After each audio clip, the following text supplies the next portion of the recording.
This concludes the procedure. The protagonist was given an identifying copper token. The girl hoped for his success as an adventurer. The guy didn't think this day would come, but nothing could be done. Still, now Roran is a swordsman, a copper rank adventurer. No money at all. Why is he standing in front of the front desk of this city's adventurer guild? One has to go back a few days to understand. He has been in the mercenary squad since he was a child, and has continued to work there all this time. They followed the war and went through countless victories and defeats. He had seen a lot of things in his life, but it looked like the end had come for their unit. They had joined a battle that had been won in advance, and it ended in an unexpected defeat. Somehow Roran managed to escape, but got separated from all his comrades. He reached this city, and before him was the Adventurers Guild. Adventurers are as much vagabonds as mercenaries in search of work. It was enough to pay, no one would check. Anyone could get the job. Of his possessions, he was left with the armor on him, a two-handed huge sword, and a few silver coins. And he didn't want to just wander around. And yet so many requests. Killing, collecting, researching, cleaning, and more. Adventurers are masters of all kinds of things. Roran is limited to copper rank requests. Plus, he's alone. Of course, that doesn't mean he can't do anything, but it would be much more dangerous alone. The lad contemplated taking on the task of cleaning the ditches. He was approached by an adventurer. He realized that Roran was looking for work. The lad knew that he seemed to be an experienced swordsman, and seemingly alone, and puzzled in his choice of work because hands are scarce. He offered to join them. They have enough men, but the vanguard is not complete. The protagonist thought that if he were a mercenary, he would have refused right away. A mercenary is a temporarily hired combat unit. You are completely free, but no one has your back, which means they can just crush you. That's why they first cautiously study the hirer and his environment, and then decide whether to take the job. But there are exceptions. The adventurer has supplemented that the reward is higher than if one does the work. And that's when you don't have any money. Roran inquired about the task. The stranger realized he was interested. The guy informed the group that they had a newcomer, and they would fulfill this request with the 5 of them. He decided to introduce everyone. The newcomer is Roran. He will be with him in the vanguard. The protagonist said he was glad to meet them. This is Nalon, his childhood friend who wants to become an experienced adventurer. Nalon is a thief, a copper rank adventurer. Okashi, a mage, copper rank adventurer. They met when they came to register, and immediately formed a group. She can use magic 3 times a day. Roran wondered if that was cool for them. Finally, the guy apologized for dragging it out and suggested that the last girl introduce herself, to which she agreed. She was delighted to make the acquaintance. Her name is Lapis. She is a priestess of the god of knowledge. She has only just received her appointment, so she is inexperienced. She said they would try together on this mission. Roran agreed with her. They also met Lapis after they arrived in the city and rely on her divine spells. She admitted that her limit was 2 a day. Roran didn't realize if that wasn't cool already. While he's the leader of the group, he's a safe, a swordsman, a copper-ranked adventurer, and someday he'll be called a hero, so he's advised to remember. The girls agreed that Safe is the strongest in the whole world. The boy asked not to praise, he's embarrassed. He's so humble, just like a hero should be. Since he's new to them, he thought it was okay to tell us about his journey. He remembers it like he does now. He was 6 years old when he found the records of the hero in the archives. Roran noticed that the group was fairly balanced, but except for the vanguard, there are only girls here. There are almost no women among the mercenaries, but not because they are weak, so there's no problem. A few dozen minutes passed. The protagonist didn't realize how long his story would continue, and Safe decided he, too, would be a hero. At this point, Roran suggested talking about work. Nalon was indignant, for next the most interesting part begins. She asked not to interfere with Safe's narration. Roran realized that when there are women in a group, certain difficulties in male-female relations appear. He was drawn in many ways into a dangerous group. They never began to discuss the case. Roran didn't know what their financial situation was, but he had lost his job. So if something was offered, he wanted to talk about the case. Safe agreed with him. According to the leader, since they were able to understand each other, they could get down to business. Nalon asked if they were sure they wanted Roran.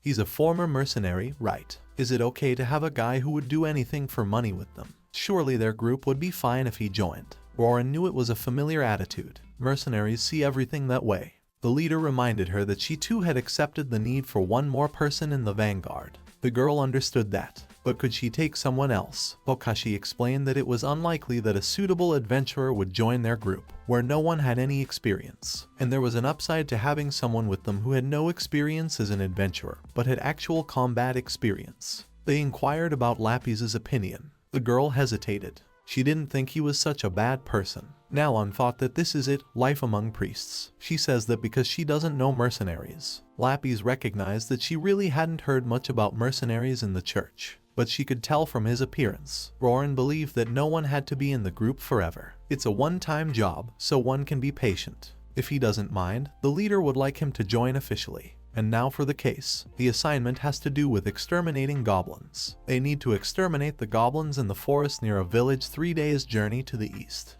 Nalan realized that she was called Ain. She suggested not to take this request but to accept a better assignment there. Okashi assumed that they could not accept a request to investigate the ruins that had been discovered. The guild offers such a thing to more proven groups, but then they would always get the cheapest jobs. Safe decided that they would do such work and show results, and the guild would give them large assignments. Roran inquired about the number of goblins. Safe did not know. When the villagers encountered them while hunting, they ran away. It didn't matter how many there were, they were goblins. He didn't consider them as opponents. If there are no questions, they will perform tomorrow. He inquired about the guys' opinions. Roran asked if they were sure. The leader said to prepare things for the journey. They will gather at the east gate tomorrow morning. The protagonist realized that he had food for 3 days and lodging for tonight, and not enough for medicine. The next day at the east gate, no one was still there. He thought he had come too early. A knight approached the lad, calling him brother, saying he hadn't seen him here before. He assumed that Roran was here on business. The lad replied that he was waiting for his comrades. The guard admitted that they had to do their work first thing in the morning. He'd been on guard since morning. He was sleepy and bored. The knight noticed that Roran was tired, unable to rest. The protagonist confirmed it. The guard realized that it was bad. He still had work to do. He offered to chat to cheer himself up. He was bored. The knight assumed it was his first time in Kaffa. It was the first time Roran had heard the name of the town. The guard was surprised that he had come here without even knowing the name of the city. The lad explained it away by saying that something just happened. The knight decided to tell him. It's not the capital, of course, but it's a nice city. The food is good and the people here are nice, his hometown. He asked where the boy had slept last night. He replied that it was over there, just around the corner on the right. The guard realized which place he was talking about. The place was old, but the food was good. He suggested we stop by after work. Roran thought about the fact that he didn't have a hometown. He'd wandered from one battlefield to another. What would it be like to settle in one place? He can't even imagine. But it must be good. The boy was spotted by Safe. The knight realized they were his comrades. Roran had only called them comrades for once. The guard didn't mean any harm, but he'll be honest. Here is his opinion. He asked not to expect anything good from a group where a handsome man picks up girls. Roran thought it wasn't so much an opinion as envy, but still this time he agrees. Safe asked if he had been waiting a long time. Now that everyone is all assembled, they can set off. It is 3 days' walk to the village. He decided to find a wagon. The fact that they would not walk, but drive, surprised the boy. All his preparations were ruined. He can't even pay, so he has to follow the wagon on foot. And how fast would he have to go to keep up? Lapis came up to him. She gave him 10 coppers, realizing his difficulties. It should be enough to get to Ain's village and return. Lapis asked to borrow and not to hesitate. Here now she borrows him, and maybe in the future he will bail her out. That's the investment. The guys found a wagon. The leader said that for 5 coins they would take it to the village of Ain. Roran decided to use them. They set off on their journey. He realized that he was suddenly in debt, and nothing good was going to come of it. The leader was grateful to the wagon owner. Lucky he had agreed to give them a ride. It would have been foolish to waste energy and time on foot. The man replied that he had sold the grain and was now returning empty. He realized that they were adventurers who would kill the goblins in their village. Then he would deliver as soon as possible. The boys were grateful to him. Roran thought that he might as well not charge for the fare in that case. They said that people could leave the goblins on them. The guy looked at the guys. He wished he could discuss their actions, but it seemed useless. He put up the man's tent. They will sleep here tonight. They will leave at dawn, so they will reach the village before noon. The man went to bed. The leader decided that they would also rest. The girls were tired and went to the tent. Safe decided that he and Roran would be the sentries. The protagonist thought that they would stay up all night together. The leader replied that no, it was too hard to stay up all night. they would switch. Rorin was surprised that there would only be one on guard.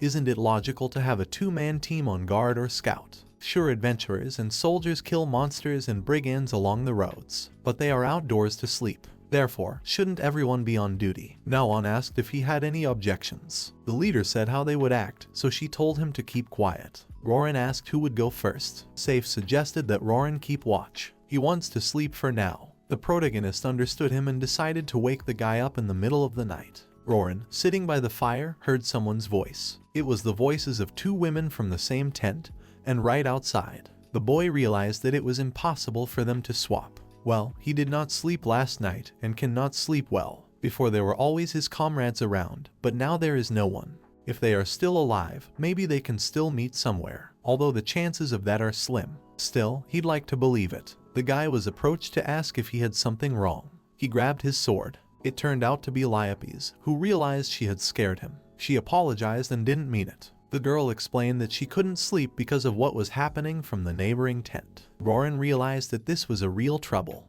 Liapes is not sure she will sleep until this is over. She asked permission to sit with him. The protagonist asked if this happens a lot. I mean, they're kind of at work, though he understands the rush when there is uncertainty about whether there will be a tomorrow. The girl replied that of course not. She would like to say, but generally all the time. Just in that they are very chipper. I wish they could choose the place and time, but see, she wants too much. Although God says they should breed and multiply, so in principle they are doing the right thing. Rorin noticed that because the priests usually look very stern. He knew that there were many gods, so he inquired which one she served. The girl replied that she served the god of knowledge, Kukul. And the gods are not men, they should be counted as pillars. She's not worried, but someone might not like it, so she asked to be careful. Rorin told her thanks. Well, he's a mercenary, no education. He apologized for that. Liapes inquired about the reason why he became an adventurer. After a silence, he replied that his unit was gone. The girl apologized. The guy replied that it's nothing, it's a common thing. According to him, we win and lose. It's just that this time his squad was unlucky and they were defeated.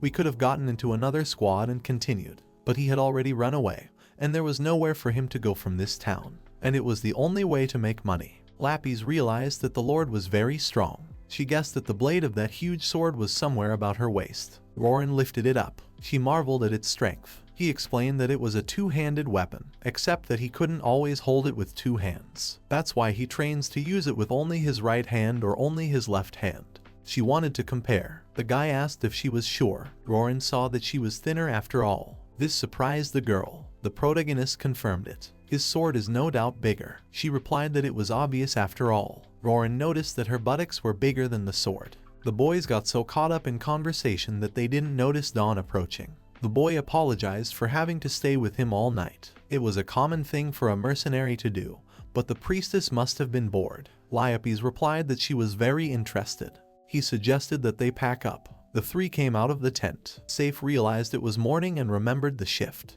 He asked why Rorin hadn't woken him up. The boy asked him not to worry, it was fine. The wagon owner realized that everyone was awake and decided to move out as soon as they had eaten. It was only a short distance to the village. Rorin decided that when the job was over, he would find another way to earn money. They arrived at the village of Ain. Liapes noticed a rather dense forest all around. The boys speculated that that's probably where the goblins had come from.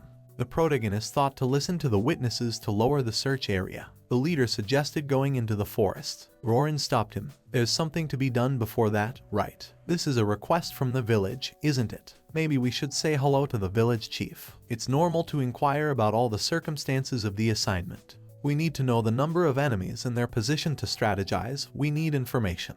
And what kind of job is this if they don't even meet with their employer? Nalon didn't like the fact that he was so noisy. They have goblins to kill, right? What else is there to confirm? And the person who brought them can also notify them. How long will it even take to exterminate the goblins? She asked not to underestimate the work of adventurers. The boy thought, and who is underestimating the work here? Even the commander of the mercenaries she despised thought it was commonplace to meet with her employer. The man decided to talk to the headman and let them destroy them. Safe decided that he would go ahead of the formation. Nalon goes in the center and covers Liapes and Okashi who support him. Rorin is at the back and must be on guard. He offered to get the job done and let the inhabitants breathe a sigh of relief. The leader decides to head into the forest. Nalon thought they could manage quite well without the nervous mercenaries. Okashi had told her that someone had to act as a shield during the battle. They couldn't give up on him. Lapis promised to use healing magic if he got hurt. She was told that there was nothing to just transfer healing magic. We'll use it if Safe gets hurt. They ended up going into the forest without learning anything about the goblins. They'll have to wander around aimlessly. They're just wasting time, not knowing where to look. And in the end, Nalon called for Safe. They saw raspberries and decided to pick some. Okusi found a donkey tree that could be used for materials. Lapis tried to remind them that exterminating the goblins was the first priority. She realized that who was out of the woods was out of the woods. Roran knew the goblins were out there somewhere, too. Without any leads, they would have to just wander through this forest until they found something. Lapis realized that it was nothing. Roran didn't care, let them do what they wanted. Maybe the goblins would find them themselves and come. She didn't like the fact that Mr. Roran had surrendered. He asked if she had given up yet. The girl replied that it was a bit unpleasant after all. The guy thought that she could handle it somehow. Lapis admitted that she was not very pleased when he poked her all the time. He addressed her as Mrs. Lapis. She asked why so insecure. One could just go by Lapis. The guy had never addressed a girl by her first name. Since that was the case, let her just call him Roran. She stated that she would call him Mr. Roran. The girl did not mean to imply that she was trying to distance herself from him by speaking this way.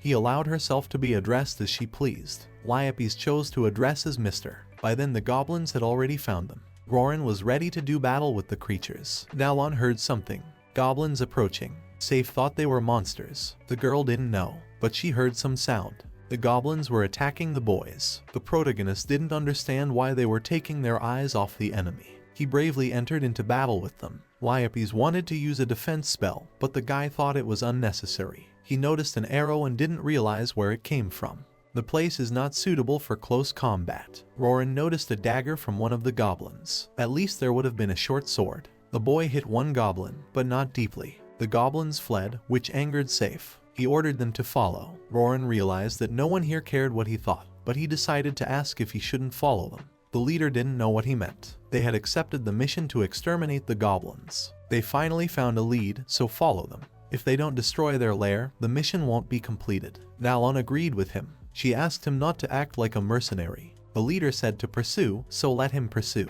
Roran noticed that the assignment didn't say to destroy the lair. He and Lapis saw their comrades go forward. But the best position for her is here. Warriors are supposed to protect priests and mages. Safe-san is with Okashi-sama now, so she's with him. The guy asked if she was sure about that. The girl replied yes, if it's okay with him. Both of them noticed the goblin's blood, such obvious marks. Roran wanted to know her opinion on how strong this group was, especially wanted to know how good their chief swordsman was. They need to exterminate the goblins. Among all living things, they just breed and grow incredibly fast. Although as he had heard that even a mere human could kill such a weak monster. Except that their main weapon is their numbers. They don't have the power to deal with them in one fell swoop, so they need a strategy. But based on their actions, and the slowness of their reactions, it's hard to expect something like that.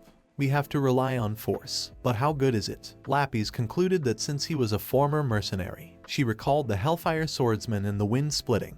She asked if he had heard of the incredibly strong mercenary called the Demonic Swordsman.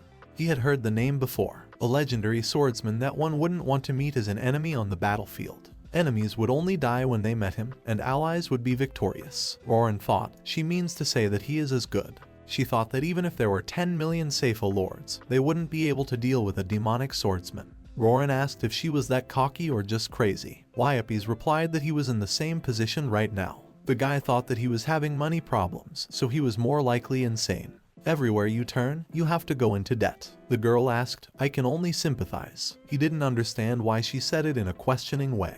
The leader showed them a cave that might be a goblin dwelling. Blood trails lead to the cave. Nalon couldn't be wrong either. Roran thought it was a little small for two. He wouldn't be able to wield his sword there. He asked if Safe wanted to come in. Personally, he would refrain. Then Nalon told him to go back, but let him not count on a reward. Safe was sure that their enemies were only goblins. Everything would be fine after all. If Roran was worried about the weapon, he offered to use it. He picked it up, figuring it might come in handy. Roran figured it was better than nothing. The leader asked Okashi to light the way with magic, and Nalon to check around. If no problems, they go in. Okashi used the lighting. The protagonist thought it was abnormal to expend valuable magic on this. Couldn't a torch or lamp have been used? What do they even have in their luggage? Nalon reported that there were no traps or traps. Safe assumed that there were kidnapped people there. We have to rescue them as soon as possible. The protagonist didn't like his confidence. And after all, there's probably an ambush inside. And traps, to be sure. They're about to go in. Safe thought they were running away in a hurry. Lucky for them that the enemies didn't leave any sentries. According to Okashi,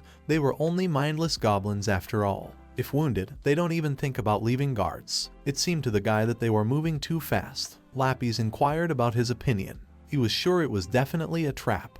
That's why they didn't leave sentries. The girl didn't think goblins were that smart. Roran replied that he was not familiar with goblins, but even monkeys leave someone to watch. Lapis didn't think they were stupider than monkeys. She wondered if there was a difference in intelligence between apes and goblins. Apes form communities, use tools, they are not so different from humans. Roran was surprised that she cared right now. Though she is a priestess of the god of knowledge, is that the point? The leader stopped. Lapis asked if something had happened. Safe replied that there is some kind of room ahead. He sees lights. Roran realized that the enemy could see their lights too. Nalon suggested that there was a goblin ambush. Okashi remarked that it would be bad if there were archers there. The leader will go first and fend off the arrows. Nalon and Okashi would follow him. Roran didn't like the fact that they would go straight into an ambush. Such courage could only be admired. Okashi decided to use defense magic. Even in his humble opinion, it's a form of assassination. One of the 3 magics available per day is spent on a frontal attack. Lapis asked if he thought it wasn't enough. Roran replied, who knows? The girl asked what he would do in this case. He would cover the entrance with fresh branches and grass and then set fire. The fire would block the exit and the heat and smoke would fill the whole cave, the easiest way of all. Lapis replied that this would require oil, after all. It is difficult to start a fire with raw wood alone. No flint, no oil, nothing to be done, one should give up and go back. Roran realized how hard it was without money. He was approached. Safe decided that he would go with him. The protagonist replied that his magic did not protect him. The girls thought he had a big sword that he could use as a shield. Roran knew that if they tried to defend themselves with it, given its size and weight, the sword would only get in the way. The leader apologized, but it would not be possible to cast 2 defense spells, and it had already been cast on him. Roran realized he was out of luck. All in all, one must somehow survive. The leader said to go ahead. The protagonist noticed that he shouted loudly. He notified all the enemies. Well, since they had notified everyone that they were going, the goblins prepared to attack. Roran noticed that the arrows did not bounce back, but they did bounce back. A handy piece of magic. Safe thought they were about to kill them all, but he didn't finish his sentence and stumbled. The girls were frightened for him and rushed toward him. Roran stopped Lapis. There were potholes in the ground. It's a trap. The protagonist asked them to be careful. There is someone on the other side with a head on his shoulders. Little Safe was reading a book about a real hero. He wanted to be one too, to travel and do exploits. He would become an adventurer who would be called a hero. The goblins' behavior made Nalon angry. They fired their bows. The goblins hit them. Roran thought that this can't be happening after all. It's only goblins. The boy recognized their leader. He really is bigger than the other goblins. Lapis explained that among the goblins, sometimes someone special appears. He might have been an ordinary goblin from birth, but he changed after gaining experience. He is many times more dangerous than ordinary goblins. Since he has a staff and is dressed like that, it's probably a goblin mage. He has the power and knowledge to use magic. Among the higher-ups, he is considered one of the most dangerous. The protagonist realized that it's best not to fight against such a thing without preparation. It's best not to approach him, right? The girl reminded him of Mr. Safe and the others. There were goblins at the back as well. They realized that they had to retreat. Okashi applied a sleep spell. It didn't work on the goblin mage because of the unusual talisman. In response, the goblin used a spell that caused a large flash. Lapis slumped to the ground. Roran asked what was wrong with her. The girl guessed what it was. He didn't understand why no one was asleep. Okashi told them not to come any closer. The goblins grabbed the girls. Safe asked them not to touch. One of them hit him and knocked him to the ground. Safe could not believe it. He was going to be a great hero after all. Roran realized that they could not be saved, and the path of retreat was closed. He asked if Lapis could still move. She had remained silent. He wanted to know what had happened, and assumed that all her strength had left her. Roran saw that there was a bar behind them as well. This way they would surely be squeezed. The boy didn't understand what to do. Lapis asked to leave her. She's a nuisance, isn't she? He'll get out on his own somehow. They won't kill the women right away, but they'll kill a man right away. Roran noticed that she had changed her manner of speech, so she told him to leave her and go. The boy let her go. He immediately picked up the girl and asked her to be quiet. Roran remembered how she had promised to follow him. When she borrowed the coins, she said she was borrowing for him now, and maybe in the future he would bail her out. The boy asked to be patient, she would be shaken. He knew it was hit or miss. He'd have to act. He decided to break through the goblins. The boy deftly dodged their arrows. Lapis tried to be patient. Roran realized that since the road behind was blocked, it was left to go forward. The passage behind the goblin mage. He decided to make a run for it. The goblin used a spell. It fired a fire bullet and hit him. The guy was able to resist and kept striving forward. Roran was sure that the enemy would not have time to fire again. He managed to pick up his talisman. Lapis wanted him to throw it away. Roran asked her to keep her mouth shut. Somehow he got through, but there was no telling when they'd give chase, which meant one had to break away. However, he could only do so much, and now only distances himself from the exit. Is it a good thing that he is wandering deeper and deeper into these caves? One can only pray that there is a way around. It's pitch black ahead. Something about his debt is costing him a lot of money. Lapis noticed that Roran was running fast in this darkness. He asks her to be quiet, she's distracting. It is tiring for a girl to be carried around like some kind of bag. The guy replied that it's tiring for him. If she wanted to live, she should shut up. She decided to do so. Lapis asked if he could see now. Roran saw magic. She asked to stop carrying it around like baggage. She doesn't ask to carry her around like a princess, but at least a girl deserves better treatment. Roran changed her position. It was better for her. Lapis thanked him for saving her. The hero noticed that she was talking in her old way again. The girl wondered why he did so. He had abandoned the others, hadn't he? Roran replied that he just felt like it. Because she was lucky. Because he owed her money. She can choose what she likes. Any answer would be correct. Lapis assumed it was because of the gentleman's kindness. He felt that he would not have abandoned the others then. She chose to assume this because she was saved by him. Roran said to do what he wanted. The boy decided to question her speech change. He asked if it was dialect. And her body. Why had she suddenly stopped moving? Lapis thought she had an obligation to tell. Roran replied if she didn't want to, she could choose not to tell. But maybe that way she could work something out. Since he had already seen it, the girl decided to tell. Lapis asked if he knew about demons. That scared the guy. According to her, besides humans, there are representatives of other non-human races and half-beasts living in the world. And among them are demons, and also the opinion of others about them is not the best. They are physically advanced, versed in magic, they are not interested in other races. They only associate with others for their own gain, so they don't have the best reputation. But there are not many of them among the humans. They have a completely different mindset. Comrades from the squad said that it's better not to deal with them. Besides, they don't believe in God, and from the church's point of view, they are considered something vile. They can be distinguished from humans by their bright purple eyes. Also, the world trembles before the demon lord, although he does not try to conquer the world. That's the race. So, she's a demon. Roran thought she was joking. She's a priestess, after all, and her eyes aren't purple. Lapis explained that she doesn't believe in a supreme god or Mother Earth, but they have a definite leaning toward a god of knowledge. He teaches only to learn new things and thirsts for knowledge. And to knowledge, magic also applies. Lapis can use divine spells, that is, the power of the god, and magic. Other gods assume themselves to be divine spells, and magic becomes impossible to use. Guy realized where the magic of light came from.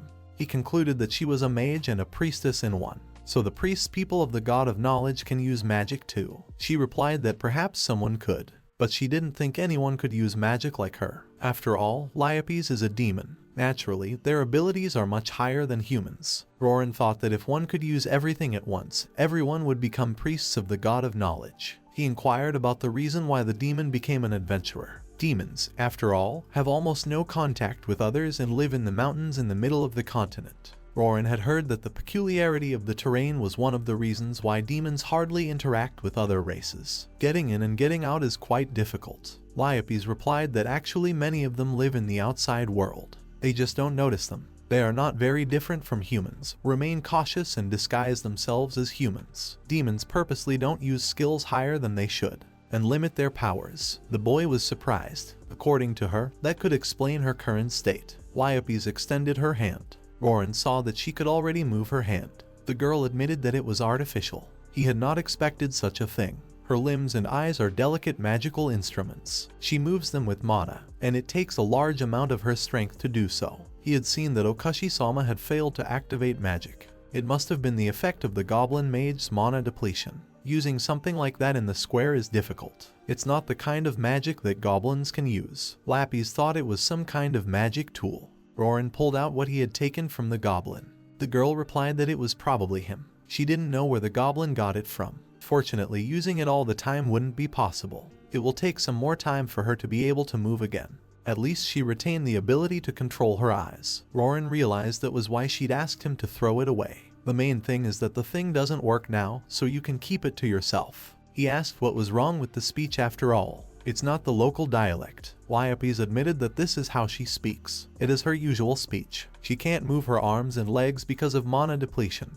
and when she was in danger, her consciousness switched to combat mode. The girl asked if it was clear like this. Rorin concluded that it was a psychological state during battle and in peacetime. It's the same for him, but the conversation and character changes. That's a bit much, but on the whole he understood. There's some weird stuff going on. Lyopes said that when he offered to leave her, it was the best solution. She thanked him for not listening to her and carrying on. Demons may have a bad reputation, but they do not forget good deeds. Rorin replied that she would repay her later. In the meantime, we must somehow get out of the cave. Lyopes asked if he thought the cave was abnormal. She thinks they are already far away from where the goblins attacked them, and there is no end to the cave in sight. She thought goblins lived in a natural cave, but she is definitely abnormal. Rorin agreed with her. Along the way, they met many rooms that seemed to be used by goblins. But if they had passed through here before, at worst they would wander here forever. It would be good to get to the end and then turn back, looking for a way around. But it doesn't look like the corridor will come to an end. For a natural cave, the corridors here are too monotonous. It's as if they were made that way on purpose. The boy offered to go back. Lapis realized that then she would have to go through that room. Rorin thought it would be better if there was an exit on the other side. According to the girl, if there was one, the gentleman was a real lucky man. He asked for a start not to hope too much for his luck. Lyopes replied that she too was unlikely to meet his expectations. She decided to explain. It was just that when Lyopes left the land of demons, those limited limbs and eyes were given to her by her parents instead of what she had.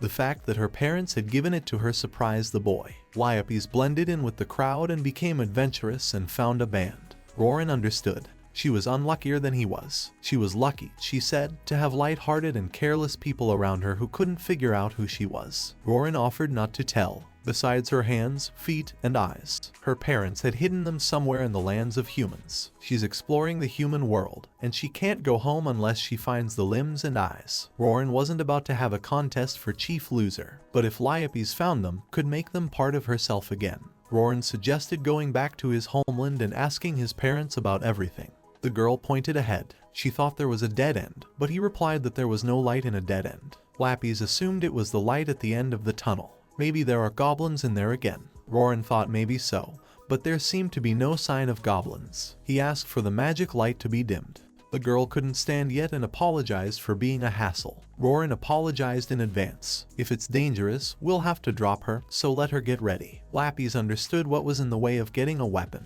He wished he could do without a sword. The boys came to a dead end. A light could be seen through the crack, somehow squeezed through on all fours. But her arms and legs barely work, plus climbing through a hole that leads to no known destination alone. Rorin thought her ass would get stuck. He decided to break down the wall and widen the passage. It would make a little noise. The boy asked to follow to make sure no one showed up. The girl said to rely on her. The protagonist wondered if he would manage before the pursuers showed up. After trying it, he realized that he could somehow manage with such ruggedness. Now getting through would work. Lapis praised him, even though it took a decent amount of time. The main thing was that the pursuers did not show up. Rorin decided to climb first and then drag her in. She apologized. The guy replied that it was okay, they were in the same boat after all. Rorin was tired. He checked the situation. Something surprised him. He helped Lyopes out. Tell him what she saw. Both of them didn't know what it was. Lyopes realized it was a building material made of mana. She explained that it was a building material used by an ancient civilization. The method of manufacture is unknown, but it can absorb mana from the air and convert it into light. When asked what the ancient civilization was, Lyopes replied that it was a country that had prospered once upon a time. They excelled in magic and ruled most of the world. It is said that half-breed humans, beastmen and demons were all its inhabitants once. Based on the ruins found, it can be said that all the powerful people there were mages, and during the period of prosperity their cities flew in the sky. But one day the country was gone. The inhabitants scattered. Perhaps they gathered here and there, creating their own states. Rorin assumed that since it was an ancient ruin, it was all worth a fortune. She knew the place would eventually be looted by an adventurer's guild or diggers. The guy saw that it wasn't rosy at all. He asked if she could scrape this wall. The light is weak, but as a light source it'll do. Plus it's a valuable object for research. There's some lying around over there as it is. The girl agreed with him. Straight up a great piece of. Wyappes tried to stand up. Rorin figured that still, if these were the ruins of an ancient civilization, they weren't in the best position. She asked why. Ancient ruins could be described in one word, that is, contradictory. Rorin didn't understand what it meant. The girl could not stand yet. Just like he said, the ruins harbor danger, but at the same time, there are also absolutely ordinary places. As Rorin thinks, of all the known ruins of ancient civilization, the most amazing place is the toilet. The sewage treatment and odor elimination is top-notch, and no guards or traps. It's funny, while one is in the process, wouldn't it be normal to think about protection? That's certainly something no one has thought about. So the ruins aren't completely dangerous. Rather, there are fewer dangerous places. So what are these ruins? Not dangerous, Rorin hoped. He would be vigilant, but let her keep her guard up as well. Lappy's promised to try to detect magic and traps, but she asked him to watch out for enemies if they appeared. That's exactly what the sword is for. Worst case scenario, they would return through the hole to the goblin cave. Rorin didn't think the enemies were such a big force. The best option would be to avoid unpleasant encounters and get to the surface. Wyappes wasn't sure it could go that well. Rorin isn't either. He doesn't believe in God much, and he doesn't feel like taking communion. He suddenly grabs his sword, startling her. The boy asked to be quiet. Someone's coming. Wyappes thought she could use magic to stop them and asked to signal. Someone's voice said there was some creepy bro with a girl on his back. This shocked both of them. The strangers didn't understand where the guys were coming from in these unexplored ruins. Could it be an illusion? Someone suggested that they were human beings. At least there was heat coming from the bodies. A group of people came out to them. The protagonist noticed silver tokens on them and realized that they were adventurers of silver rank. One of them assumed that they had escaped from the goblins and were lost in the ruins, calling them not particularly lucky. Another realized that the group had come to an end and they had survived. Here it was more like lucky. The girl noticed that Chuck was not happy. She grabbed his ear. He told her it hurt and asked her not to pull. What if it rips off? Nim replied that if he doesn't listen, he doesn't need ears. The members of the group were the thief Chuck, the archer Nim, the swordsman Ritz, and the mage Colts. Colts noticed that Rorin was meeting an elf for the first time. The boy agreed with him and apologized. Indeed, for the first time, rude of him. The mage thought that of course she would be looked at. She was such a beauty. The girl advised him to keep quiet if he didn't want to lose his eyes. He replied that although he was old, he wouldn't want to lose his eyes. Nim told him not to worry about it. This time it would be just one. Ritz said not to act like that. How much trouble do they cause? According to the leader, they realized the predicament both of them were in. They would have escorted them to the exit, but they have work to do right now. Nim explained that they were studying the ruins near Ain village and asked if they had heard.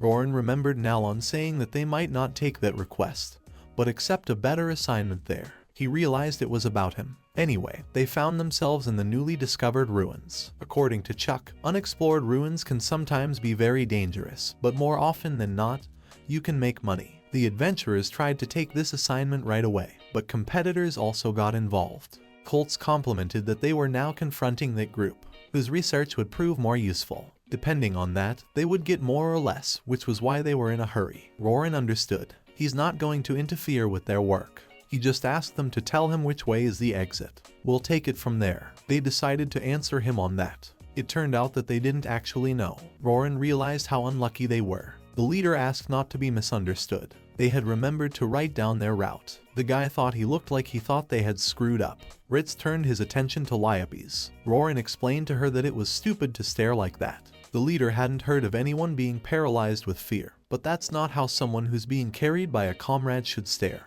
Rorin inquired as to the reason why they couldn't find their way back. As the leader said, they had fallen into a hole. Chuck's asshole missed the trap. They were lucky there weren't any poison blades down there, except that the height wasn't at one floor level. Chuck replied that if there had been anyone upstairs, they would have been pulled out, only they all failed. Nim would never forgive him for falling on her. He replied that on her or on the floor, there was no difference. The girl told him to speak his last wish if there was one.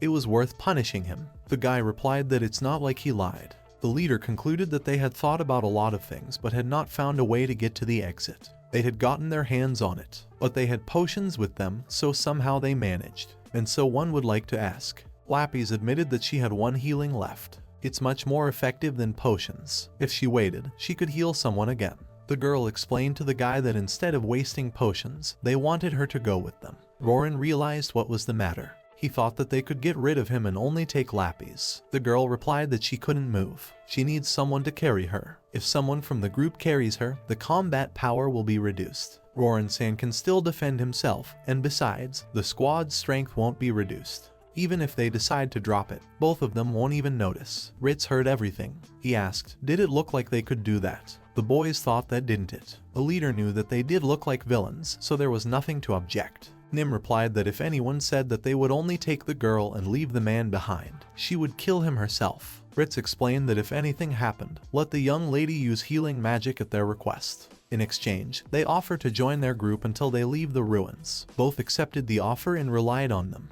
The leader relies on them until they leave the ruins. They decided to continue their search. The protagonist would like it if nothing happened in the end, and they got out quietly. But still, something doesn't believe in it. Lyopes inquired about Roran's burn on his shoulder. He replied that it did not bother. They offered a potion and bandaged it. She asked them to tell her if it got worse. Of the two spells available, one the girl had saved for him. Roran realized Lyopes had told them that she only had one divine spell left. That is, she had deceived them just in case. He didn't even know what to think about the fact that she had lied when they agreed. But in any case, until they got out, they would share the same fate with this silver rank group.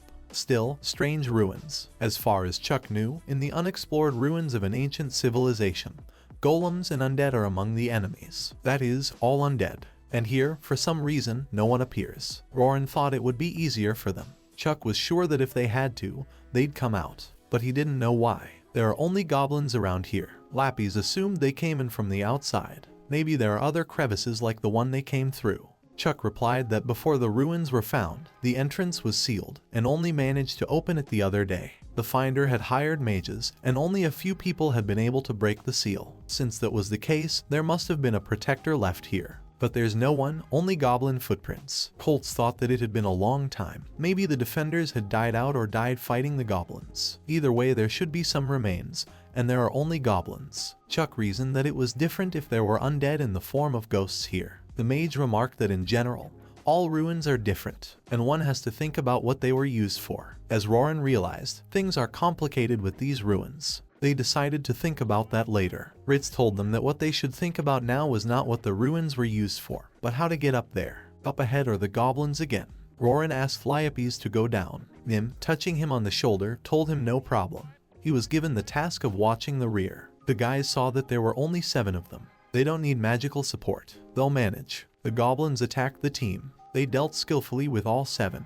Chuck finished off the last. The enemy was finally defeated. Roran marveled at their skill. They thought there was nothing to brag about. After all, they had a silver rank. The protagonist thought that he had been rude again. They're adventurers too, but there's such a difference between them. The guy was approached by the leader. Even if they couldn't destroy the nest, there are goblin ears. They are here to exterminate monsters, right? If there's proof, there's also a reward for defeated goblins. Roran asked if he was sure. Ritz replied that there was no point in collecting them. Nim explained that Ritz is a cheapskate and rarely shares. Chuck suggested that he brag to the other adventurers. No way the sky would fall tomorrow. The leader asked him to shut up. He's just a little worried about his less experienced comrades. Roran and Lyopes decided to take. They could use it. The boy noticed that he had taken too much. The whole bag is soaked in blood and stinks. According to Chuck, the goblins are endless. The leader handed him another ear. Roran thanked him, but thought he'd had enough. He was surprised they didn't worry about the smell at all.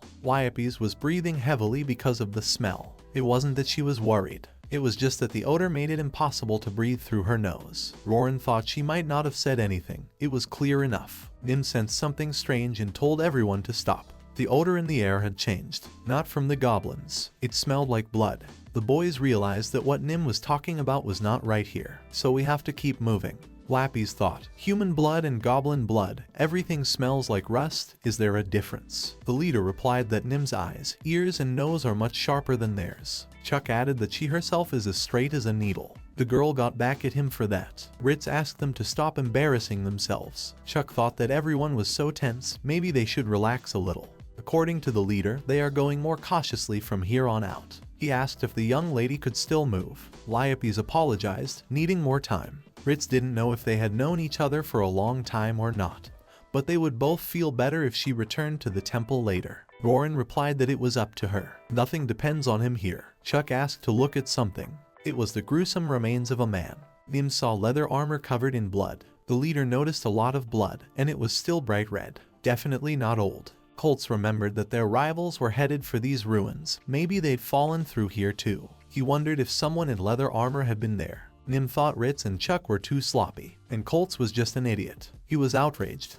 The girl wanted to hear the protagonist's opinion. That she was interested in his opinion and not the comrades surprised the guy. Nim added that let them break their heads. She asked what he thought had become of the owner of the armor. Considering how much blood there is here, the owner is dead. He was probably torn apart right here. This armor belonged to their rival, a thief, and the thief in that group was a woman. What made Lappies wonder was that there were only goblins in these ruins, and this was a woman. Nim asked his opinion. The girl thought it was strange. If the owner of the armor was a woman and she was killed by goblins, if they didn't mess anything up, it's unusual. After all, ordinary goblins don't act like that. Nim thinks so too. There's something about these ruins. Lappies realized that only goblins appeared in these ruins. Goblins don't kill women. They know what to do with them. But assuming the armor belonged to a woman and she was killed anyway, there is something wrong with these goblins. If the victim is still breathing, their first thought is to have fun and take her to their nest. So there's someone other than goblins here. It's worth considering. Nim asked if Roran remembered where the hole they had gone through was. The boy replied that the road is one. The girl turned to the leader saying that there is something strange here. She thinks they should get to the surface and regroup. Ritz knew that something was wrong, but not because of the tattered armor. He had to make such a decision. He needs a proper justification for retreating. It's not cool to come back because of bloody armor. Chuck thought it was worth it to at least find the tokens before doing so. The kind they have. The leader asked to be extremely vigilant. Returning was out of the question, and the job promised not to be an easy one from the start. But if they find the competitors' tokens Chuck had mentioned, then it's a different conversation. Nim was happy with his decision. As long as they move on, he ordered them to stand by. Lappies got off the guy. He realized that he was already alright. The girl replied that thanks to his help. The leader noticed that the young lady could walk again. According to her, Mr. Roran's back is so good that she would like to burden him some more, but she thinks it is not worth it. Ritz asked if it was true that there was such a relationship between them. Roran denied it. Lappies replied that they were working on it. Chuck felt that his brother had snagged a real hottie. He's good for it. Nim pushed him. She told him if he was going to attract attention, let him do it alone. He thought before the monsters killed him, he'd rather be finished off by her. Since Roran will join in the battle, the leader asked him to watch the rear. The young lady is with him. She said to rely on them. The young lady thought it was quite a challenging experience. They are exploring the ruins of an ancient civilization. This kind of work is not given to a copper rank. Roran asked if she realized the position they were in. Lappies admitted that she was scared. The guy thought that was definitely over the top. He asked her to unhook herself and realized that they were not paying attention. Roran understands her enthusiasm but asked her to be discreet. She agreed. Lappies inquired about their purpose now.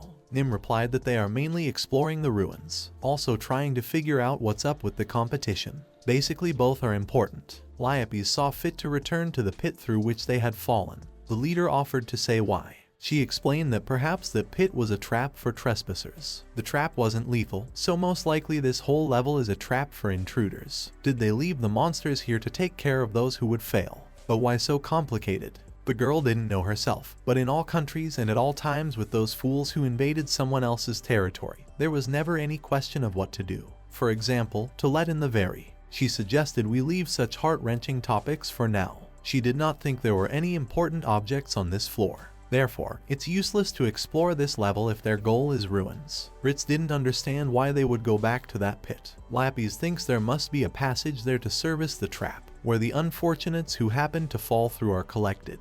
She wondered if there might be a passage up there. Nim decided it was worth thinking about. There were no other ideas anyway. Chuck asked if there was something up there. Since the trap was non-lethal, the passage upstairs is probably hard to find. It's probably hidden. Chuck was surprised that he hadn't noticed it. The guys knew it was him. He had nothing to object to. The team decided to go back and investigate the place where they had failed. Colts looked at the map he had made. The magician showed them the direction. They arrived. The ceiling is quite high here. The pit is like a lid closing. The protagonist didn't see anything notable and wasn't sure there was definitely a passage. Chuck thought so too. He's a silver-ranked thief after all. Lappies noticed something. Suddenly the passage opened. Rorin asked what she had done.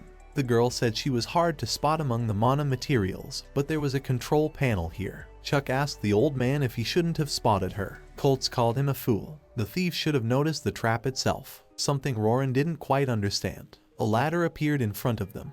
They decided to go to the top. Chuck realized the ladder was solid and could be climbed. He'd go up first. If he encountered a monster at the top, he might not fall off. Nim remarked that this was a good judgment. The girl sent him on his last journey. He asked if she was not confusing anything. Rorin thought that somehow it was useless that they had gotten it all worked out. Lyopes replied that if the boys had found their way back and climbed up, they wouldn't have met. That's where they got lucky. Chuck climbed up. He reported that it was okay, there was no one here. They could go up one at a time. Everyone wondered who would climb. Lappies replied that they might as well wait. The guy told her not to get too excited yet. Rorin figured when they got up there, they would probably be told to go back. They would, after all, be going up to the level from which Ritz and the others had fallen off, which meant they would know how to get out. Lappies didn't know what to do. She didn't see this coming.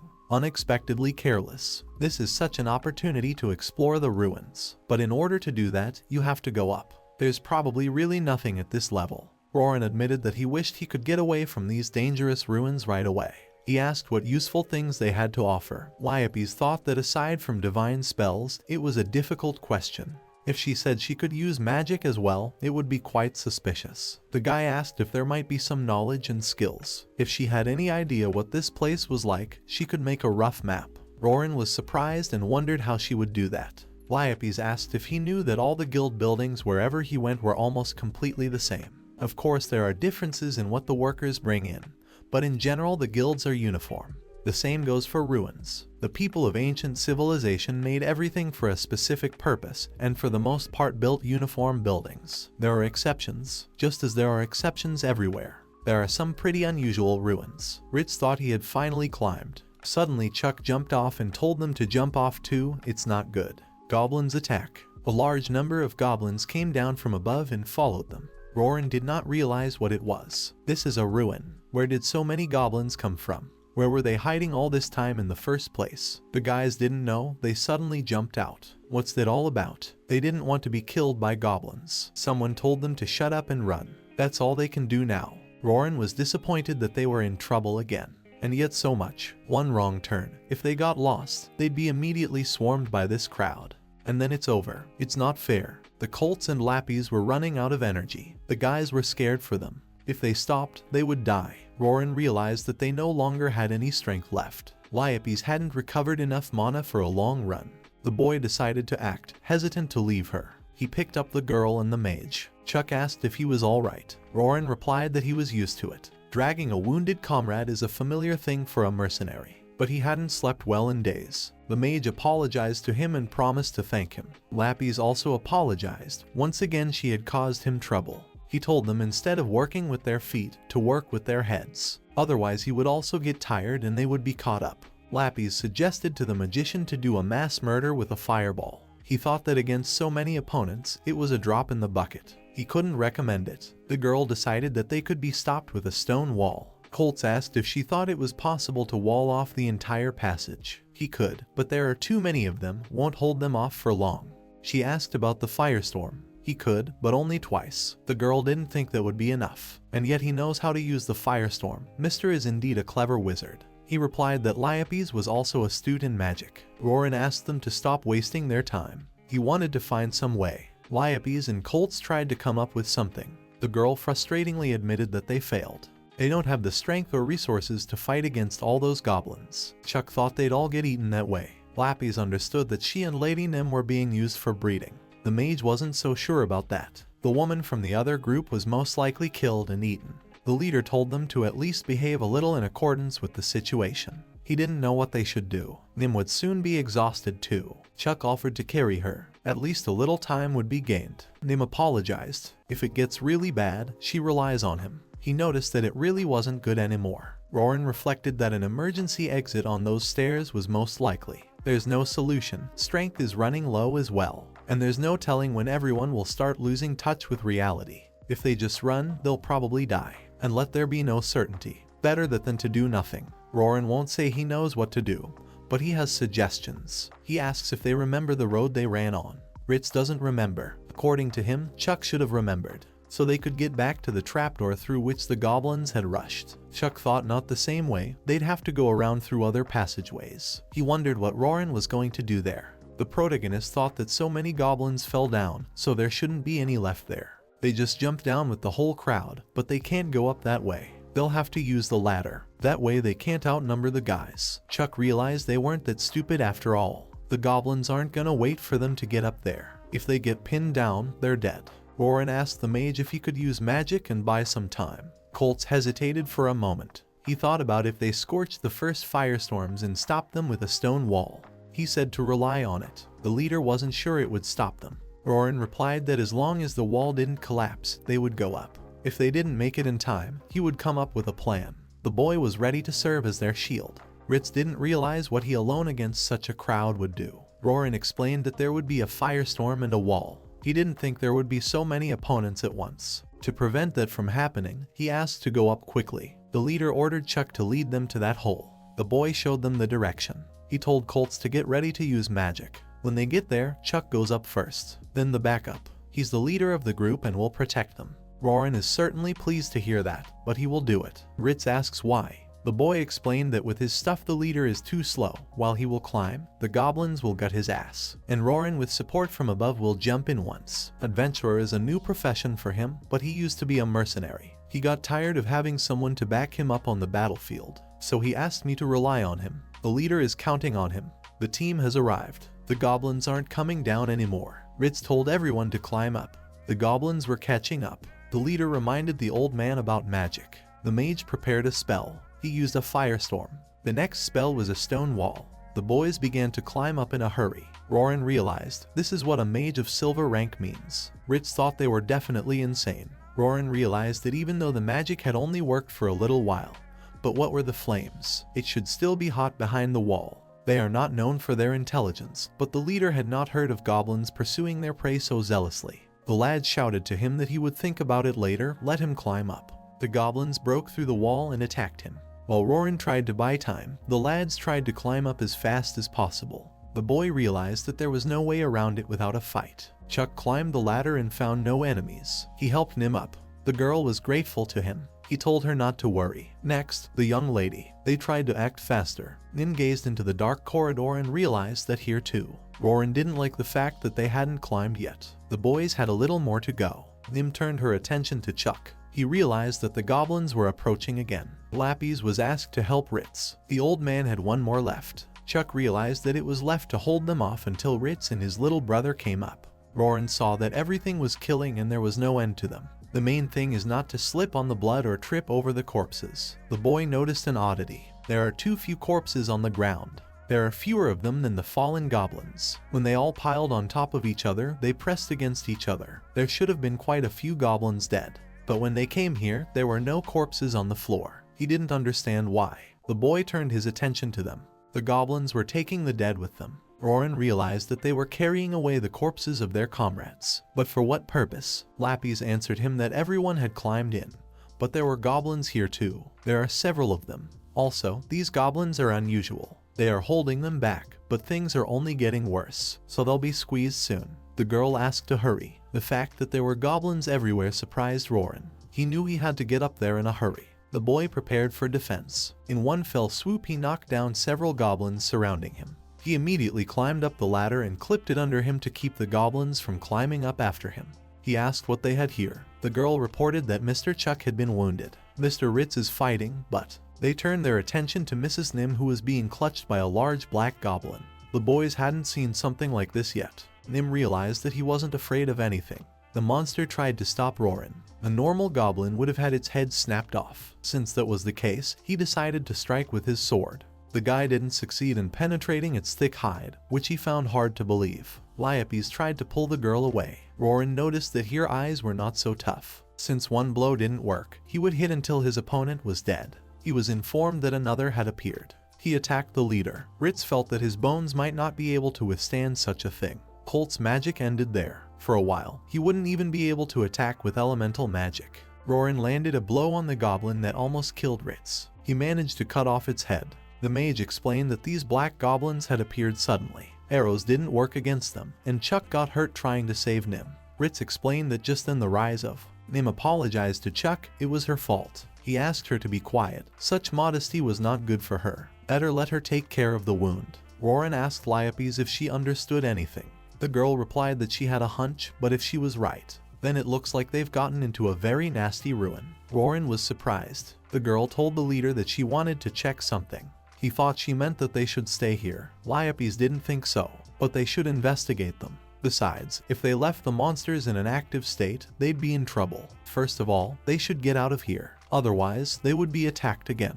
Ritz agreed. It wasn't enough for those black goblins to attack again. Liapes suggested that Chuck use a spell. He thought it unnecessary. The cure doesn't work. It just makes you dizzy from the shock. The girl replied that blows to the head are quite dangerous. She advised to see a doctor afterward. He will take her advice when he gets back. Ritz asked if he could walk. The guy told him not to ask nonsense. If she wants him to walk, let him just order him to. Nim felt that doing it through force was not a good idea. Chuck replied that it was fine. So what if he got hit in the head and blacked out for a while? He said not to worry, he could move. The magician admitted he had a problem. He had used all his magic and could no longer fight. Chuck called Colts a fool. No one blames him. Ritz felt that if he hadn't killed that one, there was no telling how it would have ended. And now he was offering to get out of here. Rorin thought she was walking like she knew where she was going. He wondered what they were. Their hide and bones were unusually hard. He assumed that they were also higher goblins. Lappies assumed they were something like hobgoblins, but they seemed to be even bigger. The boy wondered what they were then. They don't become like that by just adding height. The girl asked if he noticed anything else. Rorin had seen them picking up goblin corpses, hardly for food. He thought, there seems to be something wrong with the local goblins. Lappies replied that the boy was correct in his observation. These goblins seem to be unusual. As it seems to her, such goblins are only here. He didn't understand what she meant. Liapes asked if he knew about pharmaceuticals and alchemy. Rorin had heard the names, but there were no one among his acquaintances who was into it. It was enough for her that he just knew. The girl asked if he knew they were doing experiments on living creatures. Test rats. New drugs are tested on them. Does he know why rats are used in the experiments? Rorin replied that a mercenary can't know such a thing. According to her, it's all rather trivial. Rats reproduce quickly. They grow quickly and produce large offspring.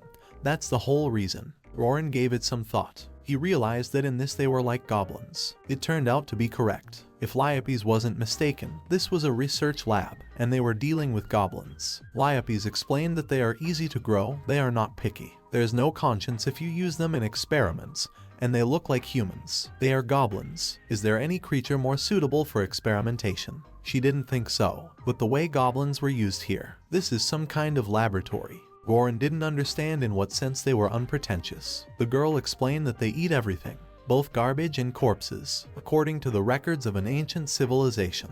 This was how they managed to reduce garbage by 80%.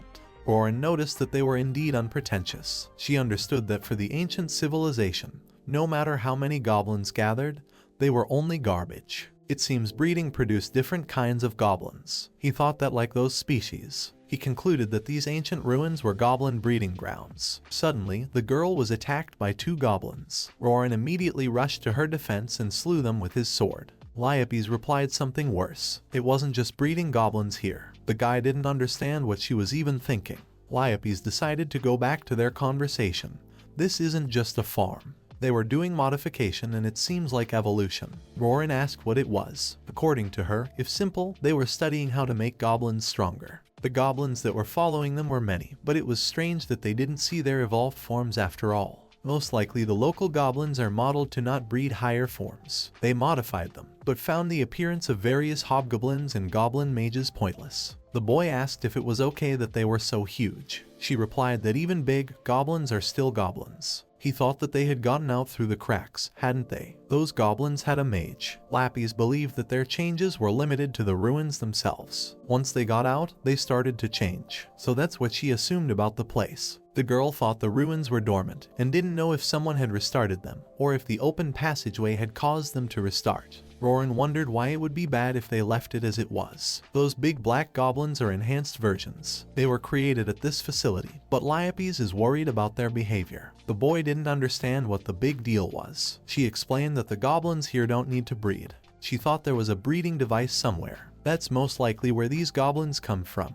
There's no point in raising young, that's why they kill the female adventurers. But that goblin attacked Mrs. Nim and tried to rip off her clothes. Lappies asked if he noticed it. He attacked a woman, even though it's not the point. This means that he attacked the woman with something other than breeding in mind. She might assume it was a litter of human beings, perhaps one of Mr. Ritz's competitors and the others. Roran didn't think such a thing could be called a goblin. The girl replied that it was a goblin. If the mother was a human, it's not like he's calling the creature a half-goblin. Even if there is a part from a human, they are still goblins. The worst part is that here goblins are enhanced and improved. The goblins here have intelligence commensurate with humans and have the ability to learn.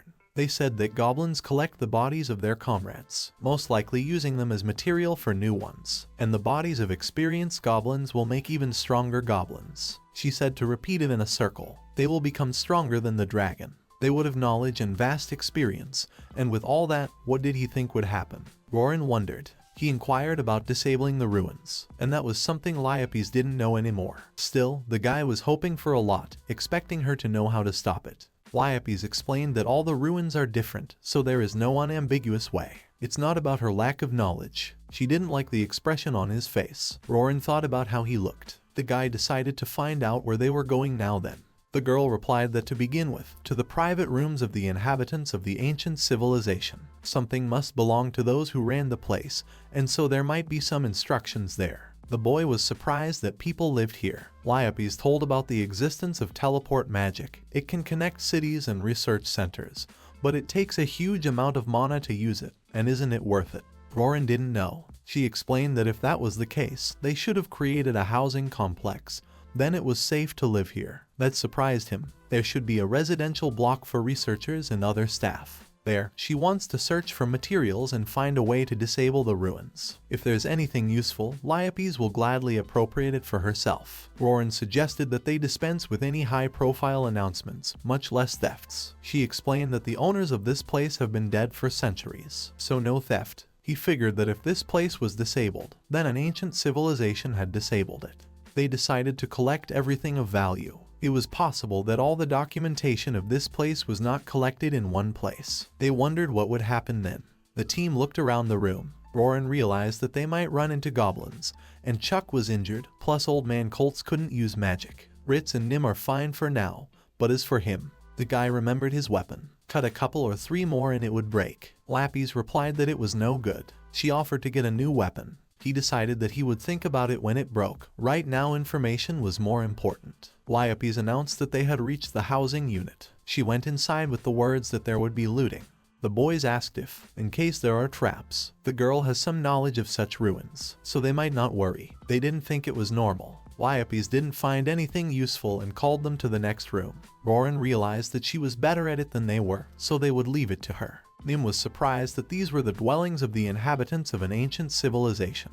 The leader complimented that it was all their heritage. Ritz offered to take it and get out of here. After all, their job is to inspect the ruins, and with that, the task would be accomplished. Lappies is fine with that. They can go back. The leader asks that maybe the two should go with them. It's not like they don't understand what's going on here, so it's worth reporting everything to the top. Let them think for themselves. The girl asked that someone of gold and mithril rank. She inquired how long it would take to gather them. Roran knew that a few hundred people in the world had the gold rank. Only a few dozen have mithril, and there aren't even a dozen people with the highest, scarlet gold. It won't be easy. If they want to leave, Lappies won't stop them, and will pray for their safety. And nothing happened here. Roran noticed that she was being rather rude to them. The girl thought it was not right to drag them along by force. The boy asked what he meant by following her. Lappies inquired if he would go. Roran replied that he and she were in the same boat. He did not think he could go. She rejoiced. Lappies wouldn't have been able to do it by himself. The girl was grateful to him.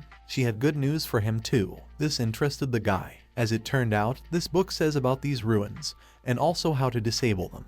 That she could read an ancient language surprised him. Lapis reminded him that she was a priestess of the god of knowledge. He asked if all priestesses of the god of knowledge were so intelligent. According to her, there are enough intelligent people. People like her, for example. Roran asked what they should do. The girl learned from the book that there's some sort of control room, and there's a panel that turns everything off. She decided to go there. The leader asked if they had found something. Lapis answered yes, they were lucky. Roran asked Ritz what they would do. Turns out the team will go with them. It seems that way they have a better chance of survival.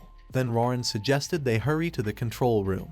Once there, they could stop all this. When he became a rookie, this person had registered with him on the same day at the same guild branch. He happened to hear that his name was Ritz. They didn't cross paths or socialize much anymore, but either Ritz was valued more than him, or maybe something meaningful happened on one research assignment. You can't help but hear rumors about him. They started together, but he was one step ahead of him, and Ritz got to silver rank before he did, and he had to admit. The narrator considered him his eternal rival. The adventurers remarked that he thought again of Mr. Ritz with that face, and he is grateful for this unexpected opportunity. He was informed that there were ruins near Ain village that needed to be explored. In order to increase efficiency, they decided to give the task to 2 silver-ranked groups. Payment would be based on the information extracted. The narrator thought it was a great chance to find out who was better. Ritz introduced himself and was pleased to meet him. The narrator thought he was cocky and that he should answer him just as well. Members of his group admired Ritz. One participant approached Mrs. Nim with the words that elves are all so beautiful. Another participant confessed that he had heard about Mr. Colt's skillful magic.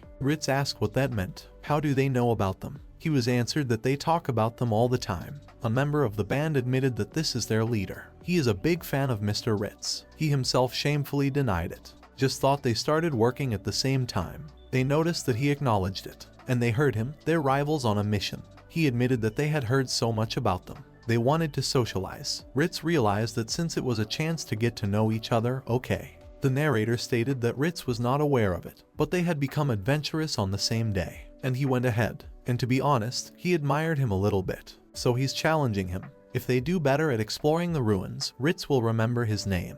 As his rival, he summoned the boys. The girl was surprised that he didn't introduce himself. He asked who she thought it was about. The participant noticed that Ritz did look impressed. The narrator wondered if they would get a chance to get around them. The guys were confident that they would definitely win and he would be recognized. We'll say that he is his rival, and they will be with him. He realized that they would win. Chuck pointed to the competitors. He was asked that since the guys had challenged them, what would they do? Ritz knew that speed and quality were important in the study. Whoever did better would get the big reward. That's where things stay the same. He thought about the fact that he might still ask what his name was, but that's not going to happen.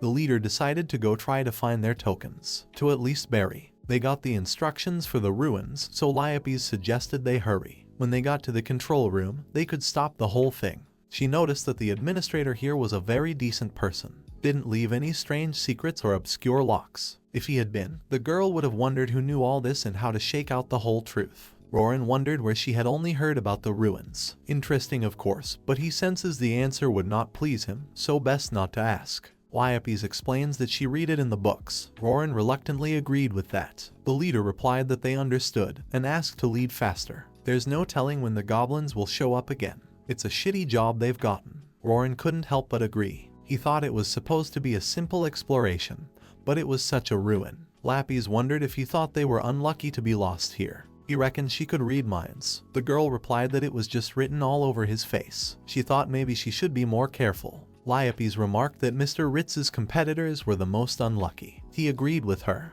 The girl decided to stop talking as they arrived. She offered to go inside. It seemed very simple to Roran. Lapis thought they were still early to rejoice. There was still something to be done about all this. This is the control panel. You can control the ruins from here. She's confident she'll figure it out. Chuck notices that the doors to the sides have parted. Lapis asked to rely on her and thought it was simple. Suddenly red symbols appeared on the panel. For some reason the operation was not completed. To give the command to stop, you have to run the control function. There seems to be no error in the command. Lapis thought this was strange. Roran asked if she had any guesses as to why it didn't work if the command was correct. The girl replied that if she knew, she would have fixed it by now. Over the years, had the device begun to function incorrectly? If so, there was no way she could fix it. The leader told them that it was now full of those red symbols. Roran didn't understand what was going on. Lapis remembered that this is a laboratory, after all, and since it's a lab, there should be staff quarters. The boy hesitantly agreed with her. According to her, the staff should be registered in the laboratory. He asked what she wanted to say. The guys saw 2 doors open. This began to strain the atmosphere. Lapis called it a biometric authentication error. They didn't realize what it meant. The girl explained that originally only the researchers had access to the facility. Unregistered users, she, for example, cannot enter a stop command.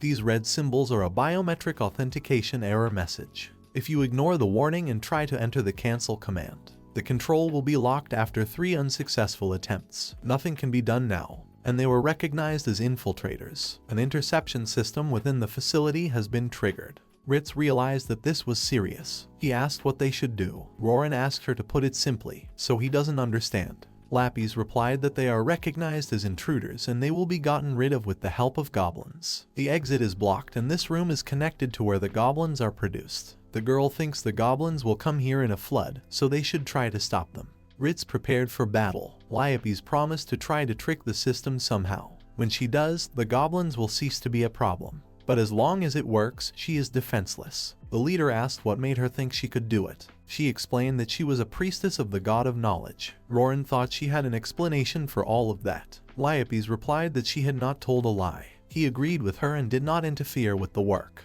In the meantime, they will buy time. Lapis relies on them. Nim sensed the goblins approaching. Ritz realized they had no choice anyway. It's good to know that at least the door isn't that big. The goblins burst into the room. The leader ordered Nim to stay close to the device she would cover. Ritz asked if Chuck could handle it. He replied that he could handle it, but how infuriating. The leader relied on Roran. The team scattered to their positions and began the battle. Ritz was just in time to use his shield and fend off the goblin, breaking his sword. The boys did not like the appearance of a stronger opponent. Colts was told to stay close to the young lady. He can't do anything anymore, can he? The magician apologized. Roran decided to fight this goblin on his own. Roran engaged the monster in battle. He struck it with powerful blows and realized that this sword would not last long. He asked Lapis if it would last much longer. The girl realized that she had to finish as fast as she could. Even so, she is up against the ancient kingdom's technology. She can't handle it in just a few minutes. But she didn't think it would take more than an hour. Nim replied that they wouldn't last that long. She's running out of arrows. Colts has only 1 spell left. Chuck saw that there was no end to the goblins. It seemed to him that in fact, those creatures were stronger than the ones they had fought earlier. Even now, they were trying to carry their dead companions off the battlefield. Well, they are after all valuable resources. Lapis paid attention to the fact that they were taking the corpses. She advised the guys not to let them do that. Chuck didn't think they had that option. The leader replied that they were doing their best to fight back against the advancing enemies. Roran didn't think it was that important. Lapis reminded him of what they had discussed earlier about how goblins use the dead to create others. They use the lessons learned to create goblins stronger than the previous ones. Experience, which means data from battle. All the battle experience that the goblins have accumulated will become a source of information to create a stronger type. According to this guideline, as long as there is a new body, it only takes a few seconds to transfer that experience to the new body. Furthermore, this room is directly connected to the production facility. Roran realized that the longer it goes on, the stronger the goblins become. Lapis seems that when they gather enough combat information from an ordinary goblin, it is then used to create a stronger goblin. Nim saw that the goblin blocked the arrow with a shield. As Chuck noticed, these creatures had definitely changed the way they used their weapons. The leader realized that he had to act quickly before they created a stronger goblin. A powerful goblin entered the room. Roran saw that a stronger type had appeared. The lad bravely entered into battle with him. He tried to think of a way to kill him. Roran realized that this goblin was different from the others. He had thick skin, making it harder to attack him. The guy thought he smiled now. It turned out to be so. Roran thought the monster was taunting him because he was weak. He told him not to underestimate him. The boy bravely threw a punch at him. The goblin's armor failed and was pierced. This enraged the creature. The monster tried to defend himself against its attacks, but it did not save him. Roran defeated his opponent. This shocked Chuck. He thought the rumors about him were true. Nim reminded him that this was not the time to let his guard down. He should start acting like a silver-ranked adventurer. Even so, it's not good. Roran saw that this sword was about to break. Liope's was approached by the leader and she knew why. Still, she entered commands to disable the facility and stop the goblins. There is one last thing left to do. She refuses to accept the final command for the control unit. Ritz asked what she meant. The girl explained that the system was refusing to stop working. If the system had stopped working, the 2 commands she had entered earlier would have worked. Then the ruins and goblins would finally stop and begin to fall apart. He figured that if she needed to stop everything, couldn't she just destroy the device itself? Lapis asked to do that if he could. This system had survived for hundreds of years without any maintenance and still worked without a single problem. But it must stop working if he destroys it. Ritz asked to step back. He punched the panel. As it turns out, there's a magic spell protecting the coating here. Surface attacks aren't enough to destroy it. It will be impossible to break this without any magic sword. At this time, Roran's sword broke. The guy stopped, listening to everything they were saying. His gaze was fixed toward the door. Roran was tired enough. When he heard that there was a magic spell protecting the pavement here, he realized something. Lapis was asked to move away from there. The boys remembered the goblin's magical talisman. Lapis remembered that it was the mana depletion necklace that goblin had. Roran realized that it had been a long time since it had been used in the goblin lair. He had to accumulate some mana. The guy asked her to step back and used it. As a result, the protective barrier disappeared. More goblins rushed into the room. Roran threw his sword. It flew straight toward the device. The sword hit its target. This caused the goblins to fall to the ground. The boys realized that they had stopped. Liope concluded that it was over. She could still move. That's good. There probably wasn't much mana accumulated, so the range was shorter than last time. It looks like they barely survived. Coming up with such an idea in this situation is amazing. The girl turned to Roran saying that it was incredibly dangerous. She didn't realize what was wrong with him.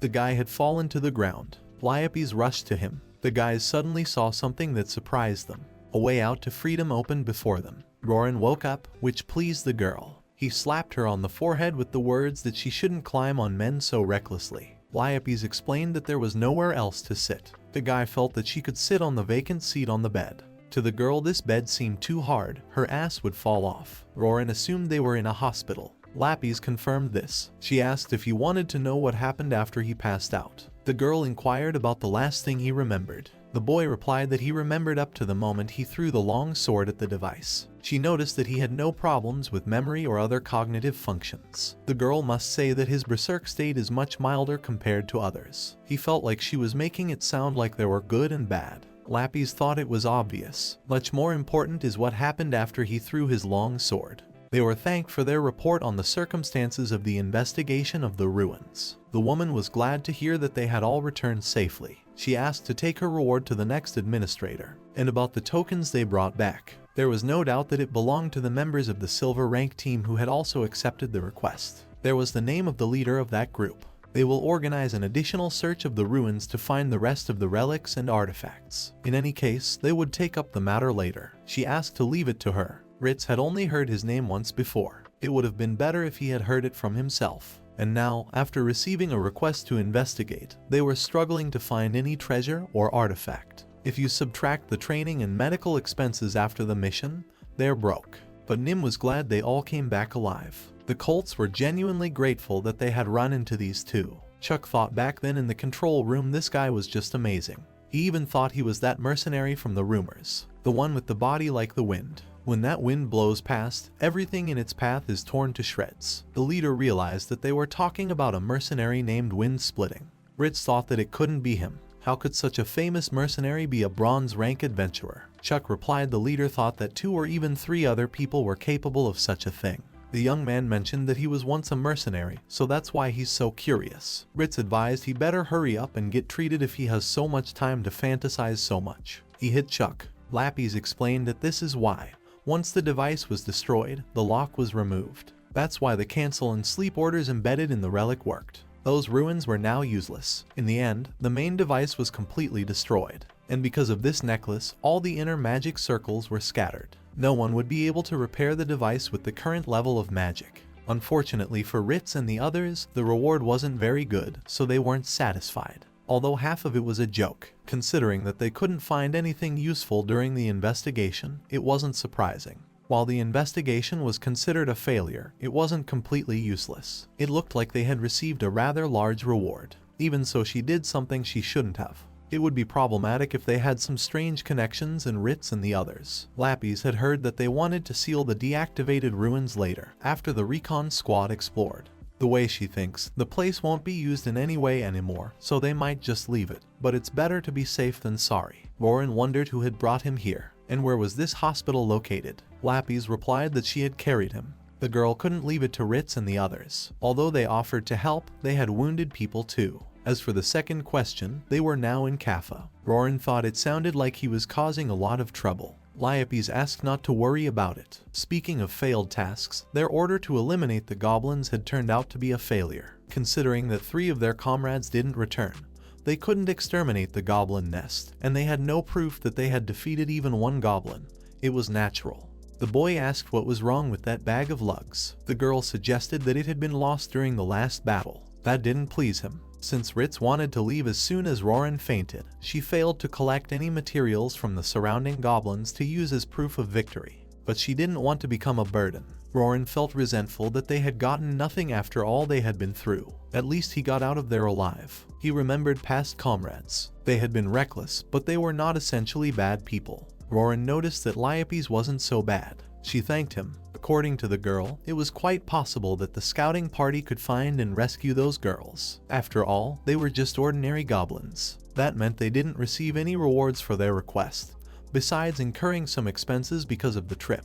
She had already used the money from his wallet to pay for the transportation. However, paying for his medical treatment and hospital stay is a different matter. In fact, Lapis paid for all of this out of her own pocket, hoping that he would reimburse her. Roran asked how long he had been out. The girl replied that about 3 days, including a day on the road, would thus add the cost of treatment and lodging for 2 days and 1 night. That works out to about 5 silver coins. Lapis asked not to worry about it. He only needs to pay back what he owes her. She won't add interest on it. Even so, he won't be able to afford it. She won't make him pay it all at once. Lapis will let him pay it all back in installments. It seemed to the boy that these terms were too good to be true. Lapis deliberately took care of him herself and left him penniless. She realizes that it is cruel to hold him back with monetary debt, but she doesn't care. In exchange for him traveling with her, no matter how powerful she is as one of the demons of the kin race, traveling as a priestess alone, certain problems appear. If we'll be traveling with this swordsman,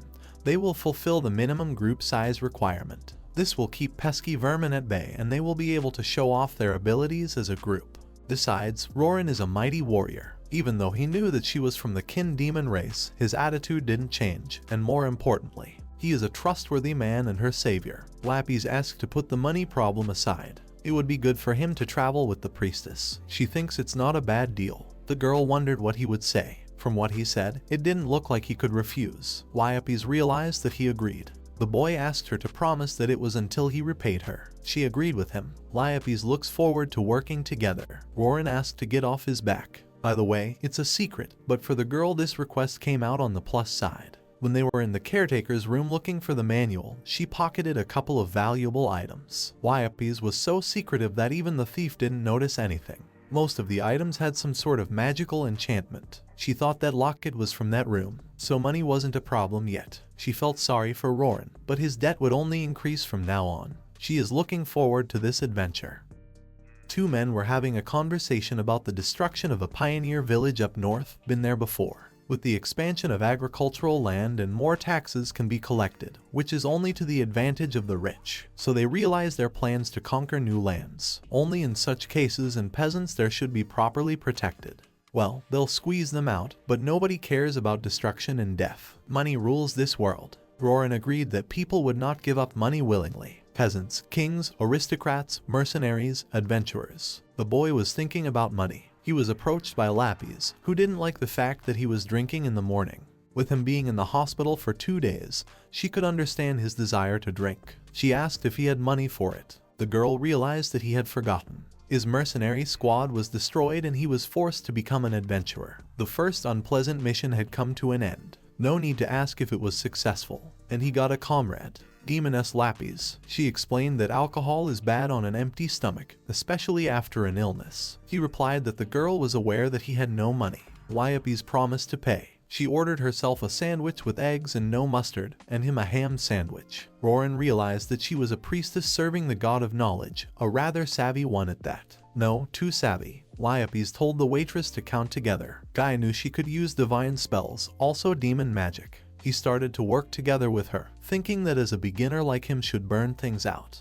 But for some reason, all that remains is a heavy sigh. Roran asked the price of a ham sandwich. It turned out to be 5 copper coins, the same as the eggs. He realized his debt was growing. She replied that it was impossible to sit idle then. Experiencing money problems, Roran became adventurous. After meeting Liopes, he took his first mission, got into the ruins of an ancient civilization and almost died there. The battle was incredibly harsh, but in the end, he was left with nothing.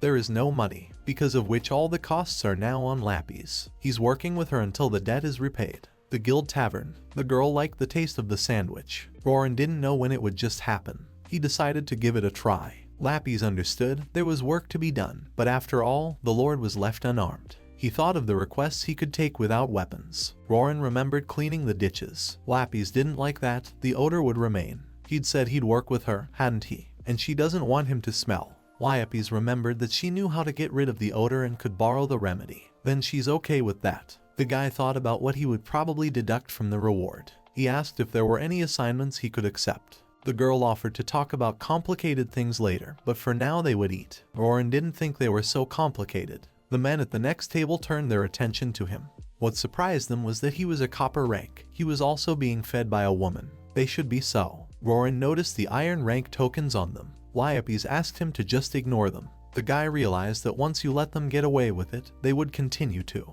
The girl thought it was the principles of a mercenary. She doesn't really understand, but it's stupid to throw yourself at everyone. They don't even have women.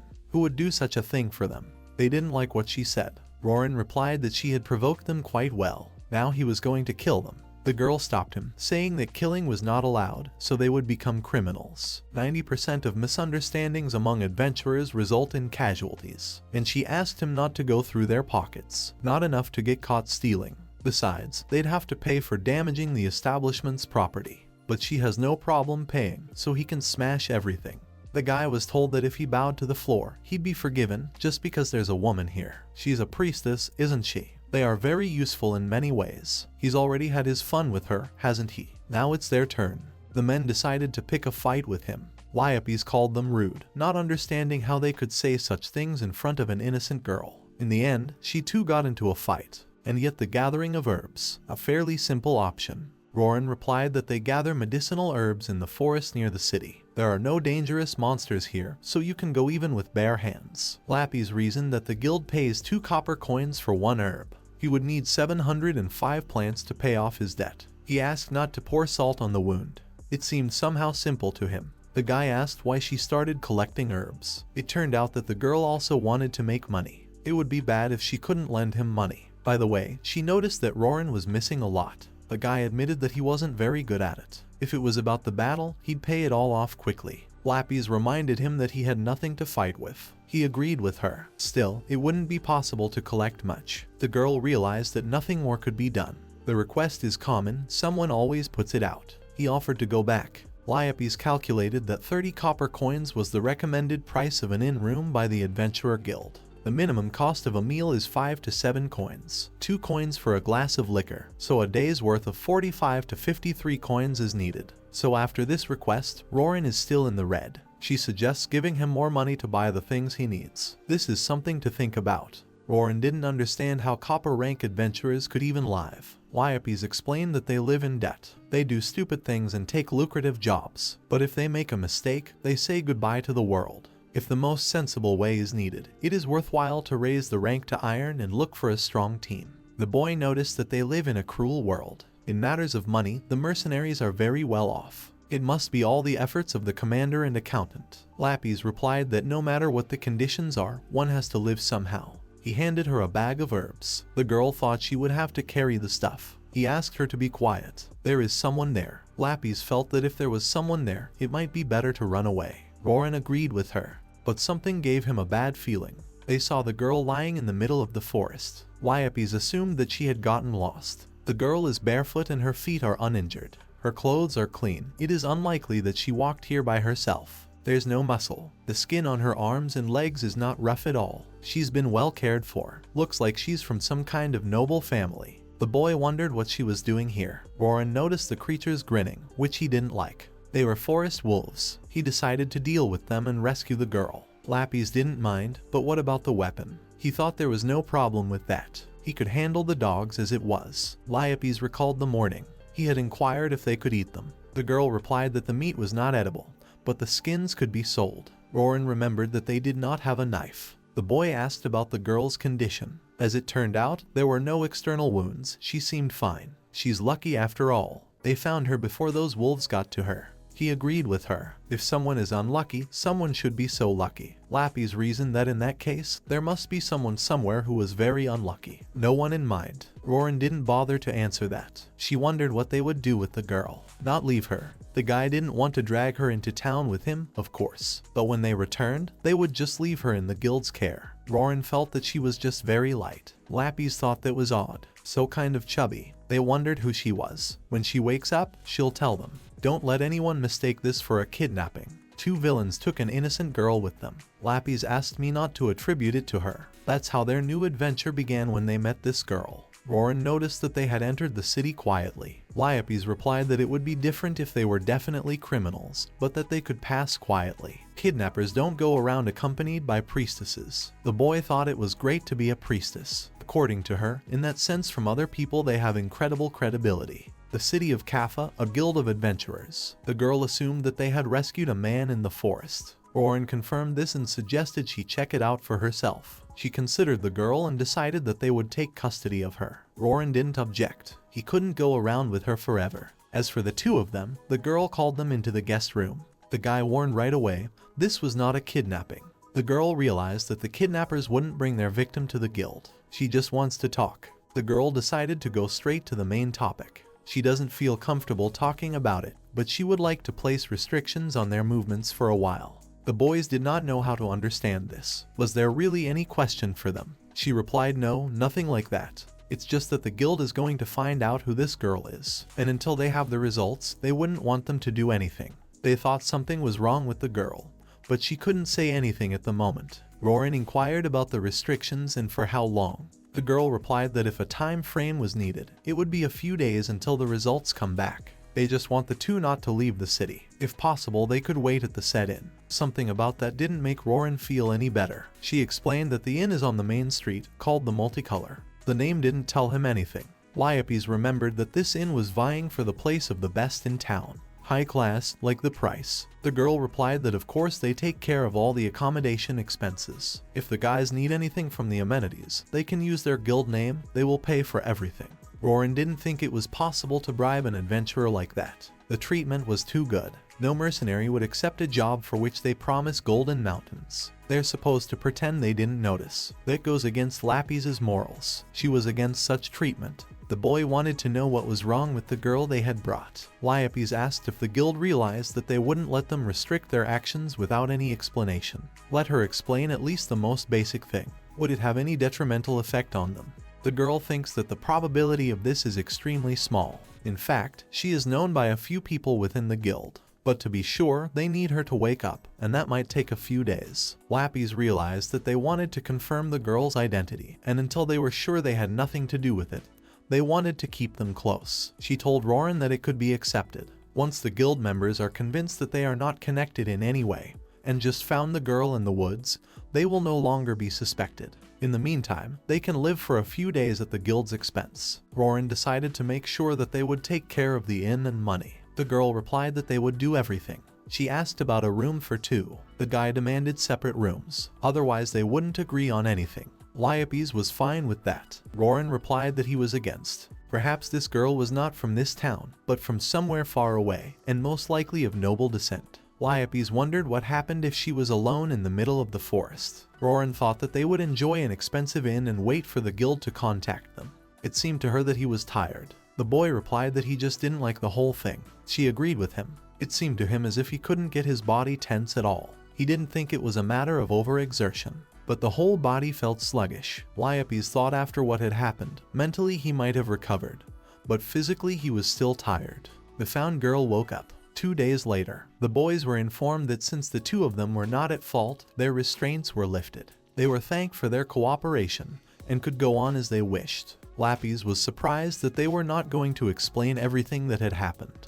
The girl explained that the guild decides what to do with the information. That information is only shared with select adventurers of iron rank and above. This angered Lapis. After all, they had brought the girl. She doesn't know what information is out there, but they should get an explanation. Roran stopped her. He apologized to the girl. His companion serves the god of knowledge. She wants to know even what is hidden. The girl has heard that there are such people, but this is the guild's decision. The guy realizes she can't tell. She can't and she doesn't have to. He wondered if this information had already been reported to whoever needed to know. At least that's what they might find out. She agreed with him. According to her, they had decided who they could give the information to and had passed it on. Roran decided that since they were innocent, they could leave, and they would move out of the hotel tonight. Lapis tried to stop him. The girl thanked him for his cooperation. The companion inquired as to the reason. What was he up to? Roran explained that no matter how much pressure she was under, she would keep her privacy, and if she blabbed, she'd be in trouble. It's a lot of trouble to get someone to talk who's been forbidden to talk, so it's worth asking someone who can talk. Lapis assumed he knew who to ask. It turned out that he did. The guy offered to go looking. He knows the name and face, so they'll be done quickly. The girl clung to him. He didn't like that. She doesn't know where to go, so she asked him to lead her faster. The boys visited a tavern. Roran turned to someone saying that it had been a long time since they had seen each other, although it hadn't been that long. He decided to sit down. It was Chuck, who was surprised that they knew the place. The guy replied that they had to ask around. Lapis explained that it had cost them 30 coppers, but it was a necessary expense, so she paid for everything. She also noticed that they had not seen each other for a long time. Chuck asked the waitress to bring 2 more ales. Roran replied that he didn't need one, but immediately changed his mind and thanked him.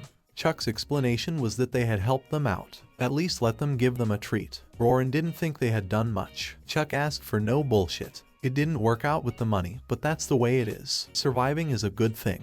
He couldn't say it wasn't hurtful, but what's past is past. He asked me not to worry. Roran apologized. Chuck replied that it was okay, he didn't care about it. He realized that wasn't what they had come to talk to him about. He wondered why then.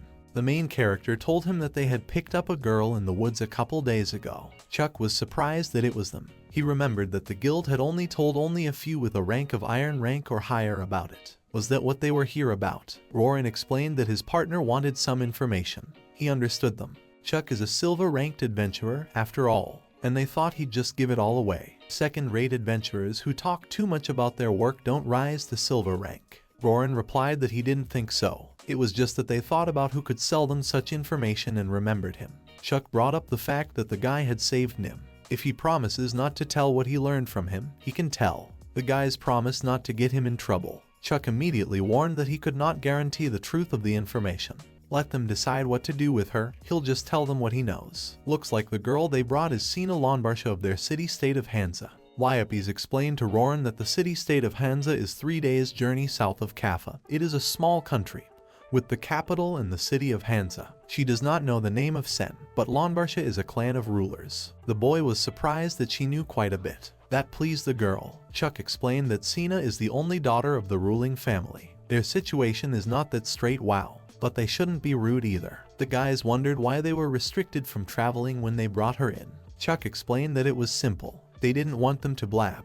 The pretty young lady was left alone in the middle of the woods. The gossip lovers will be all over this. Helping people usually gets you a reward, but they get nothing because, first, no one asked for it, and second, because there is no one to confirm if it is really Sina. Lapis asked if it wasn't possible to find out who she was in those 2 days. Chuck replied that no one reports anything to him. The guild suspects that she's real, only the messenger from Hansa hasn't returned. Roran figured it had only been 2 days, maybe he just hadn't gotten there yet. They are not limited to the guild. A messenger from the organization is given a magical tool that allows him to report his whereabouts. Apparently, the connection was lost. Chuck replied that, in general, the guild has thought about it. It's not a partner to pay much attention to, but it's not a good idea to anger him either. So they've assembled some ironclad groups and will send the girl with them. A request was made to return her to Hansa. The payment is modest, so the silver-ranked adventurers didn't participate. It seemed to the guy that there was nothing confidential here. Chuck agreed with him. Still, it's a request. They don't usually talk about this kind of thing. The guild wouldn't tell them about it because they're copper rank. Lappies thought about what it would take to get them in there too. Chuck asked if there was something wrong there. Roran explained it was just normal curiosity. She reckoned that was correct. Lappies wondered why a young lady from an aristocratic family who lived in affluence found herself in the middle of the woods 3 days away from home. No wonder one wants to find out about everything. The boy was sure that no one would call them in the bronze rank. Lappies thought there was some way around it. He tried to contradict her. Chuck remarked that actually there is a way. This is a special case. If a silver rank adventurer is recommended, a copper rank adventurer can be taken as if he were iron rank. What if they, more specifically Ritz, forward this request? If he does, and adds their recommendation, they may well be taken to fulfill this request. This news pleased Lappies. Roran immediately covered her mouth with his hand. The boy asked if he was sure. If they screw up, so does their reputation. Chuck replied, no problem. Yeah, and Ritz will probably give the same answer. Take it or leave it, he's just offering. But if he does take it, I'd like to see Roran get a gun first. The guy apologized. If they could get something done with the guns in a day, could they get back to this conversation? Chuck called him a wuss, straight up jackass. Roran asked him to shut up, he knows himself. Chuck replied that if he could come up with something in a day, then they could talk. No one from the silver rank is going, and if they recommend them, there will definitely be no problem. Roran relied on him. He asked Lappies to borrow some money. The girl assumed that he would buy weapons like that big sword. The boy felt that otherwise why bother Chuck and the others. Lappies inquired about the time of departure. Chuck replied that he hadn't asked exactly, but they would look at the condition of the girl herself. He had heard that they would leave in 3 days. Cash. The guy realized he was borrowing here. Since he says he has to wait, he'll wait. Lappies decided to start doing it immediately. Chuck offered to sit in since Roran didn't have anything to do. It's not easy for them. Both have fallen in love with strange women. Roran asked all. But lately, Chuck has begun to think that it's not so bad to be subservient to this Flatlander. And her bad temper was part of her charm. Roran thought if she heard boys had been here all night. Lappies remarked that it had been a long time since they had seen Mrs. Nim. The girl agreed with her, although not much time had passed. Lappies apologized to Roran. When they broke up, she had completely forgotten that they hadn't found a new place to live. But she had already rented everything to her. He wondered how she got into his room. As it turned out, she was let in right away. Roran didn't think that was normal. Maybe it was because they came from the guild. Nim tried to wake Chuck up. That she had come to pick up this worthless. Roran explained that they were just sitting here together. Though he was mostly listening to his love story, Nim thought Roran was good, and that Lappies should take an example from him. The priestess thought she was bad. Nim said it was up to her to decide. We'll pay for everything. Nim said goodbye to them. Roran wondered if he should apologize later. Lappies reminded him that she had said it was all right, hadn't she? And anyway, is she that bad? The boy asked not to ask him. Lappies called him over to the armory. Needed weapons and armor. Without them, the adventurer can't work. Thing that would suit him and asked him to provide everything for her. Lappies thought that since he specialized in attacking, he should consider more durable armor than leather armor. She recommended this. Roran couldn't call it armor. The girl explained that it looked like a light cloak, but it was actually a magical item. A cloth made from the web of a black widow. It's a real piece of work and increased the protection many over. Lappies decided to buy it. The guy assumed about it being 10 times more expensive. The salesman told her. She thought it was the workers' problem that they didn't know about it. They were pointed out to them. Roran asked if they would reveal them. The girl was sure that she would not disclose was still there. Lappies noticed something strange. She had seen the girl asked the owner where he was. The man thought it was too big to keep in the store, so he took it inside. Lappies was embarrassed that he was able to carry it. Such a thing could not be handled so easily. Roran noticed that the store was small, but there was plenty of good stuff. When the money comes in, we can also look for ox. There's no telling when that will happen. He noticed a nice long sword. He was noticed by a guy he didn't know. He obviously didn't like what he was doing. It's got protection and self-repair, usually 10 times the price. He'll put it on top of his regular leather armor and increase the protection many times over. Lappies decided to buy it. The guy assumed about it being 10 times more expensive. The salesman told her. She thought it was the workers' problem that they didn't know about it. They were pointed out to them. Roran asked if they would reveal them. The girl was sure that she would not disclose them. And if he did, the main thing was to buy them before he corrected the price. The price tag was still there. Lappies noticed something strange. She had seen the girl asked the owner where he was. The man thought it was too big to keep in the store, so he took it inside. Lapis was embarrassed that he was able to carry it. The man asked quietly. Several people helped drag. Lapis offered to carry him out. The owner asked to wait. Such a thing could not be handled so easily. Roran noticed that the store was small, but there was plenty of good stuff. When the money comes in, we can also look for auxiliary weapons, though there's no telling when that will happen. He noticed a nice long sword. He was noticed by a guy he didn't know. He obviously didn't like what he was doing. The stranger told him to remove his hands, as he has had his eye on this sword for a long time. Though he admits Roran's sense of good things is, but such a weapon would not be suitable for a mere muscular idiot like him. He advised a better study of his abilities and decided to take it. Roran realized that he didn't have any money anyway. He wondered who he was. Lapis asked if something was wrong. The boy replied that everything was fine. She noticed that this long sword appeared to have been sold. It certainly wasn't a bad sword either, but she had prepared a better one. Here it is. It seemed to her that it was seriously inferior to this one. To Roran, it seems that Guy is too brash because of his position.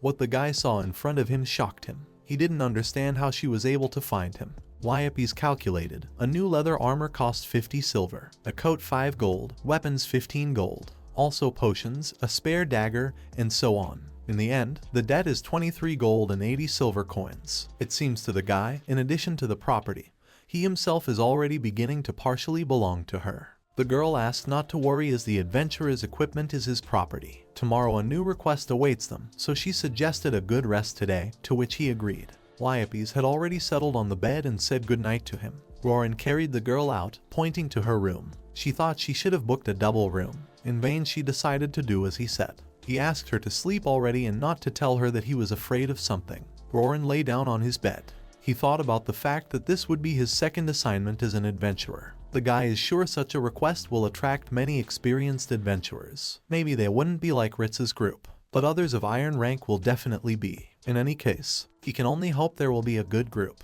The next morning, Roran has been summoned. To confirm his participation, he must go to the hall and register. Inside was the same guy he met yesterday at the gun store. He recognized him immediately. Roran realized that his hopes for a normal team were dead. The lad thought he was an adventurer of iron rank, and suddenly noticed something.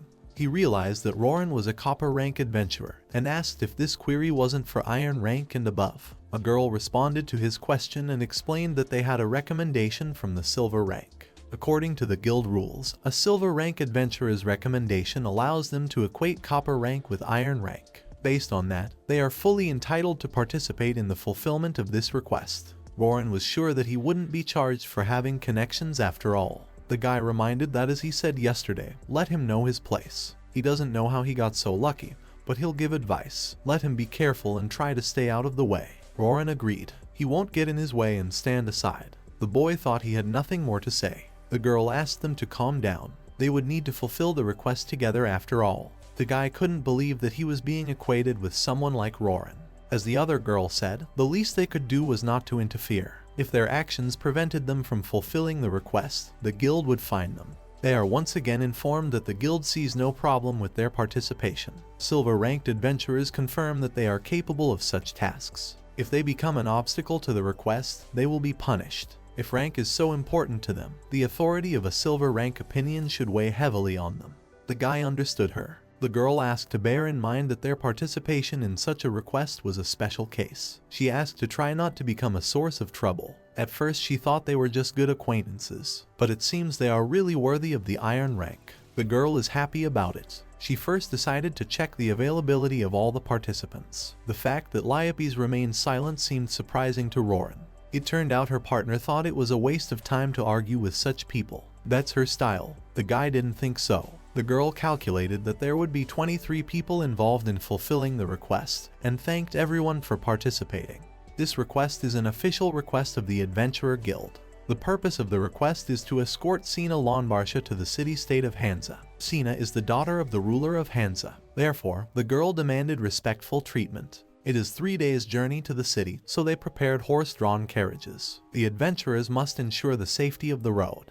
And also, earlier they had sent messengers to Hansa to report the direction of the same to them, but none of them had returned or contacted them, so asked them to be careful on the road. Due to the increased risk, the payment would be 12 silver per person. Some of them considered the payment too small because of the danger. The girl explained that the danger itself and its level were still unconfirmed. Of course, if the danger turned out to be higher, they would raise the payment. So they asked not to worry about paying according to the risk. Roran realized that this was despite the fact that the adventurers sent by the guild had not returned. For the surcharge, one would have to bring proof. Bad conditions. The girl added that as mentioned earlier, this is an official request from the guild.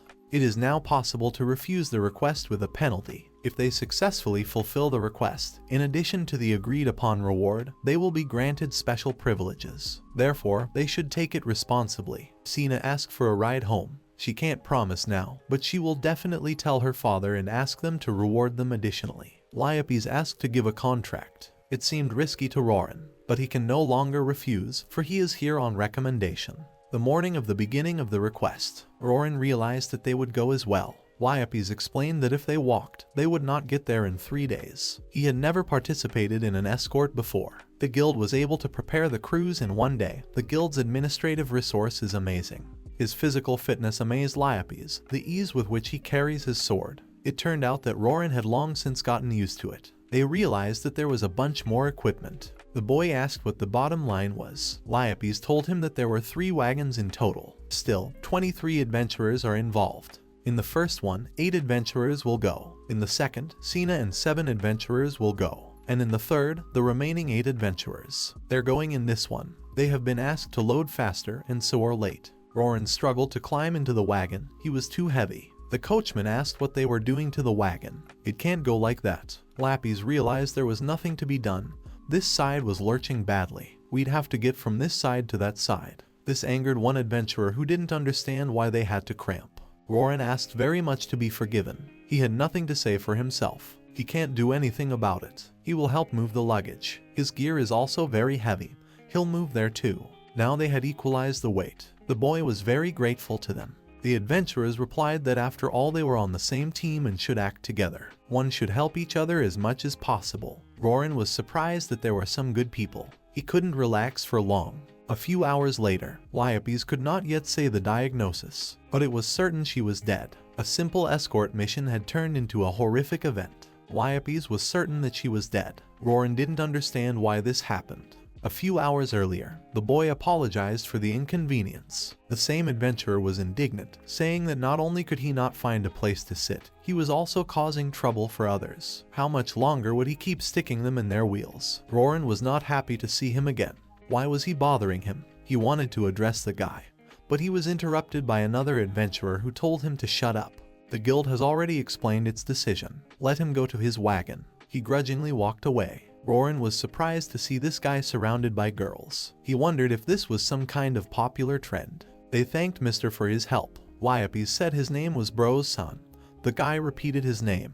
Bros confessed that he just didn't like balladeers. He inquired how she knew. Liope's answered the guy that the guild gave a list of the participants in the quest. She knows the names of all the participants. By the way, Bros-san is an iron rank adventurer with 20 years of experience. He thought that she was trying to offend him with those words. The girl didn't think about it. According to her, few adventurers managed to break through to the silver rank, and he had managed to not get seriously injured in 20 years. Given that, his skills and abilities can only command the deepest respect. Bros turned away. She thought he was embarrassed. The man thought she was making too much noise and asked her to sit more quietly. The coachmen were asked to get ready to depart. The driver addressed the adventurers saying that they had 3 days' journey to Hansa ahead of them. They wished them good luck on their journey. The boys set off on their journey. Roran and Bros noticed that it was getting dark. It was dangerous to continue the journey at night. Soon they would have to look for a place to sleep. Suddenly they stopped. Bros thought it was too early to make camp. The carriage ahead stopped. Bros thought it didn't look like an ambush attack. He assumed that something was wrong with the carriage. The atmosphere there seemed strange to the protagonist. He went out to have a look. The boy asked the coachman if there was any trouble. The coachman was not feeling well, which surprised Roran. The boy asked what was wrong with him. The coachman replied that he was fine, just feeling sick. He wondered how the passengers in the wagon were doing. The coachman thought they must be fine. Bros inquired of the younger man what was going on. Roran replied that the coachman was not feeling well. Bros rushed to him. He asked if he could help him and lay out the mats before setting up camp. Roran asked if they were doing well there. He asked for feedback. The boy decided to open up. What he saw shocked him. He called Liope's over here. The girl detected an unsteady pulse, labored breathing. We must get them out of the wagon. Liapes assumed that Mrs. Sina was simply asleep. Rorin was approached again by the fellow. He asked what he was doing and why he was slowing down their movement. Rorin ignored him. The guy demanded an answer to the question.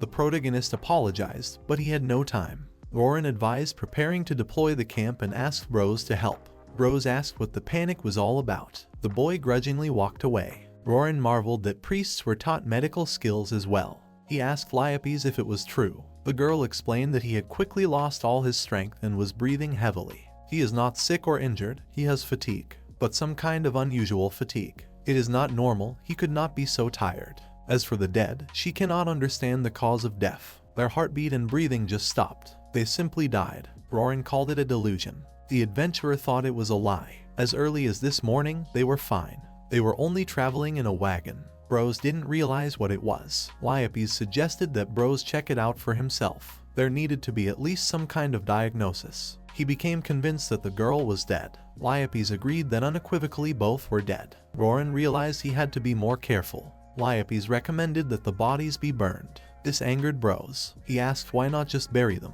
The girl explained that this was not an appropriate option right now. If they don't want to cremate, then it would be better to return to Kaffa immediately. He inquired as to the reason. Liapes suggested that they would soon turn undead. This shocked Rorin. He had no idea how that could be. The undead are the reanimated dead, after all. Isn't this the result of necromancy or a curse? Lapis knew that there were cases where the dead turned undead because of attachment to an old life. Now one should be more concerned about what to do with the bodies rather than the cause of death. If in doubt, they can ask other priests. There is one over there. The co-priests of Kraz, an adventurer of great potential, are the priestess of the water god Loru, the mage Angie, and the knight Layla. Lapis of course doesn't know her abilities for sure, but it's immediately obvious that Loru is a priestess, and will be able to tell about these bodies. Kraz asked to do what he wants, but not to touch them. Loru approached him saying that priests have a duty to see off human souls. She asked him to. Loru leaned over the bodies. The girl performed the necessary ritual.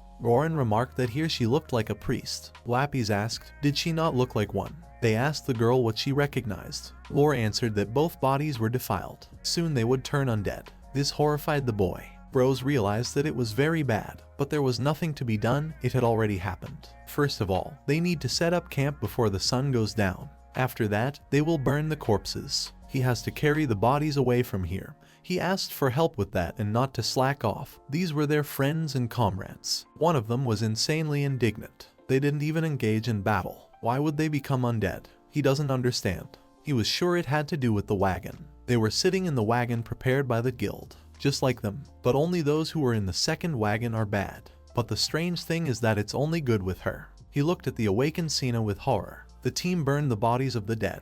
Lapis realized that it was getting quite dangerous here. The boys turned their attention to the girl. Everyone was terrified to look at her, thinking she had a creepy look. Liapes let him do whatever he wanted. He asked if she was sure. The girl didn't think she had any reason to stop him. All she wants is to be with him on his adventures. Lapis hopes he will someday make the same confession to her too. She never intended to stop him from doing anything. The girl asks him to keep doing what he thinks is right. The guy decides not to go back after all.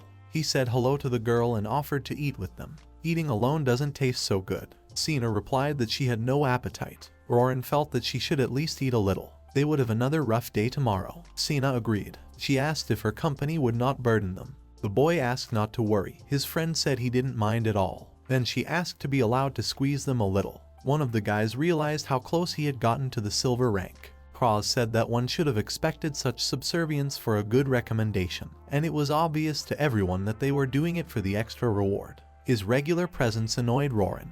The protagonist realized that no matter how many times he told him, he didn't seem to understand the words. We need to throw something at him soon and stop this verbal diarrhea. I don't care what he says about him, but Rorin doesn't want Sina to hear anything bad from him. Kraz felt that there was no reason for them to go near this one. At this time, Rorin covered the girl's eyes and picked up a log.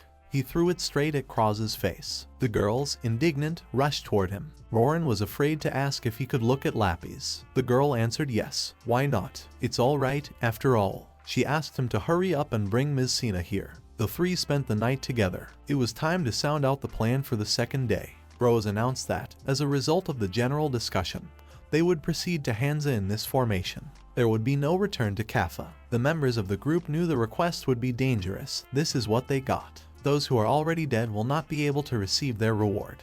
But they had no objection to continuing the inquiry. No one wanted to ride next to the Sina. Bros saw this as a problem. Roran understood him. Liope suggested they ride with her. That night went well. They didn't want Sina to be alone, so they set up next to her tent. They had been together for quite a long time.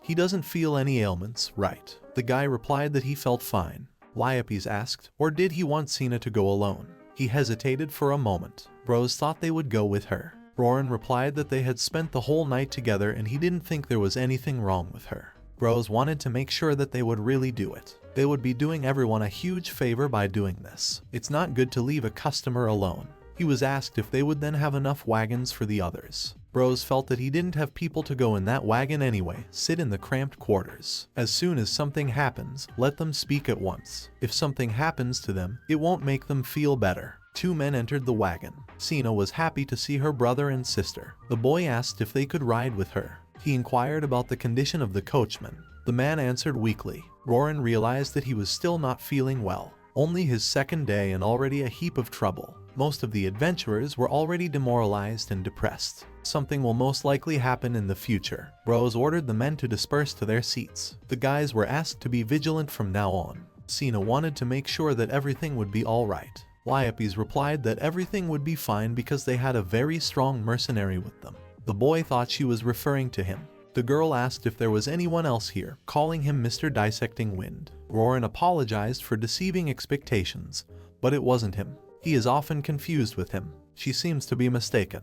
He doesn't have any nickname. Lapis thought that he does, after all, know someone who is called Dissecting Wind. Roran replied that he was not familiar with him. Anyone who meets him on the battlefield dies. He was careful enough to never run into him. The girl hesitated. Liope asked if he was often called unintelligent. The guy admitted that it happens. The partner concluded that he was really unimaginative. A few hours later, Liope became very bored. They had been driving for so long, and nothing was happening at all. The coachman announced that they would soon be looking for a place to rest. Roran was surprised that the time had passed so quickly. Suddenly they noticed someone on the road. Roran assumed they were travelers. He decided to look. Bros wondered what had happened. He saw that people were standing on the road and blocking the way, but something was wrong with them. Roran thought that if you looked closely, they looked like someone.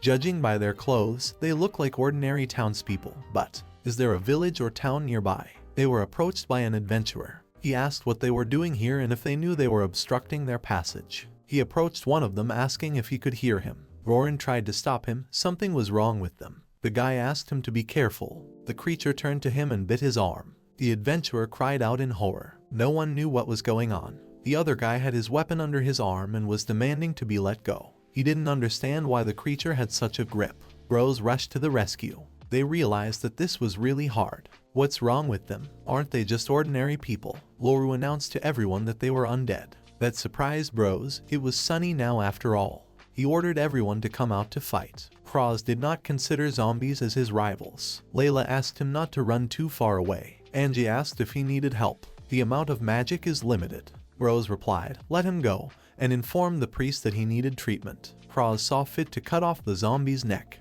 It is unusual to cut ordinary people, but they are no longer human. One must not forget that. He wished him to die again.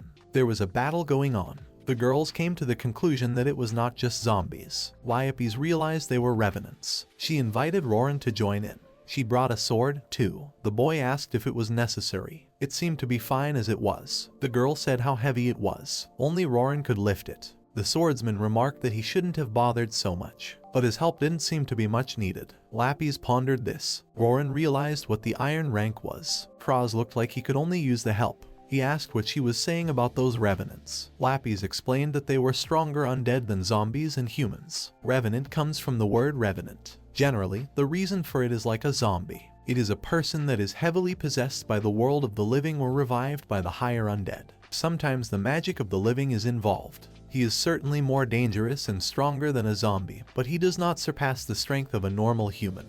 And over time, the rotting body will turn to dust. Revenants, on the other hand, when enhanced by higher undead or magic, can surpass the abilities of the living and even possess some intelligence. In short, a revenant is stronger than a zombie. and if they are numerically outnumbered, they can cause big problems even to an iron rank. The guy wondered that if that was the case, why were there more than a dozen of them here? It didn't seem like there could be a graveyard or a battlefield in the middle of the road. So what could be the reason? Or is there something after all, somewhere the higher undead are lurking? When it comes to the higher undead, everything seems as complicated as with humans. Of the higher ones, the only ones he knows of are vampires. Roran felt that they weren't the ones to worry about. Bros asked what the swordsman inquired if he had seen that guy bitten. Bros replied that thanks to the battle, he hadn't been bitten deeply, but shards had embedded themselves in his arm. Bros was ready to fight the last. The adventurer declared that he was extreme. The boy rushed toward him. What was happening seemed strange to the boys. Kraz killed the last revenant. His companions asked what this meant. They thought he had decided to brag, and were not happy about it. Layla asked, after all, not to use it for nothing, much less for such trifles. Kraz replied that he used it and used it. It would not be a big deal. The girls replied that they knew who could see it. They should not reveal their abilities. He was already winning after all. What a fool he was. Bros was surprised that he now glowed and disappeared like lightning. Roran thought that if this was the first time Kraz had used it, he wasn't sure if he would have been able to fend off such an attack. That kind of speed was astonishing, and the force that sliced the revenant's body in half. He wondered what it was. As it turns out, Liope knows what it is. She is a servant of the god of knowledge. It's most likely an amplification. They asked if it was magic. The girl answered no, but it looks like support magic. Support enhances a person's abilities. An enhancement is a gift that enhances the person, objects, or living things to which it is applied. Bros noticed that this is very convenient. It is an extremely rare gift. Usually it is the kind of people who get the titles of braves and heroes. Roran didn't understand the difference between brave and hero. He is most likely backed by a guild of adventurers, and most likely it is curated by the state. Roran remarked that talent is the very thing for a dapper braggart. He decided to give a damn. He figured that after this job, they probably wouldn't see each other again. Liope asked what he was going to do. The guy replied, nothing serious yet. They should be calmed down. Leaving them like this would be wild. She agreed with him. The girl thought it might be a good time to turn around and head back to Kaffa. Roran and Bros noticed her. People are falling and dying all of a sudden. In addition, the undead are attacking in broad daylight. This mission is very strange. That must be why the envoys of the previous guilds disappeared. Maybe they should go back to the guild and reboarder. But Bros thought they had all agreed to continue the task. The adventurers replied that it was before the returnees showed up. Bros explained that if they didn't finish the task, there would be penalties. He was asked if he knew how many of their friends had died. He suggested that they would try to recoup their losses. The man suggested that they should calm down. As he had said many times, they went into this adventure knowing full well that danger lay ahead. By the way, they are now much closer to Hansa than to Kaffa. Once they reach the city, they will be rewarded for the task. And if the guys didn't agree yet, he suggested discussing everything and voting again. Someone replied that they weren't going back, just to come back empty-handed on his own. He didn't join to feed his hand to the rebels. This is the creepiest assignment he's ever had, and he's going to get a huge reward for this brat. His words were called brave, but what could he do now that he was wounded? The guy asked, shutting up. His left arm is fine. Someone also decided not to come back for the reward. He wouldn't let the deaths of his friends be in vain. Bros concluded that they were moving on, but it was these rebels that bothered Roran. He could find no clue where they all came from. He examined their belongings before burying them. None of them had anything noteworthy to identify them. Just a couple of purses, accessories, and other things you'd expect to find from normal residents. As Bros realized, he thought they were just normal people from a normal town before becoming rebels. Roran agreed with that. However, he doesn't see any villages or towns nearby where they might have come from. Without an understanding of where they came from, the guys can't pick a route to get around them. In fact, they have no idea how many of them are wandering around here. He thinks the only option is to advance cautiously. One of the adventurers was telling Kraz that he now sees him in a better light. He killed those rebels in an instant. Now he was sure that nothing would happen to them with someone skillful like him around. Kraz annoyed Roran. Bros inquired if there were any objections. If not, they had better continue on their way. They should be in hands by tomorrow. The man was surprised when he began to act like the team leader for this mission.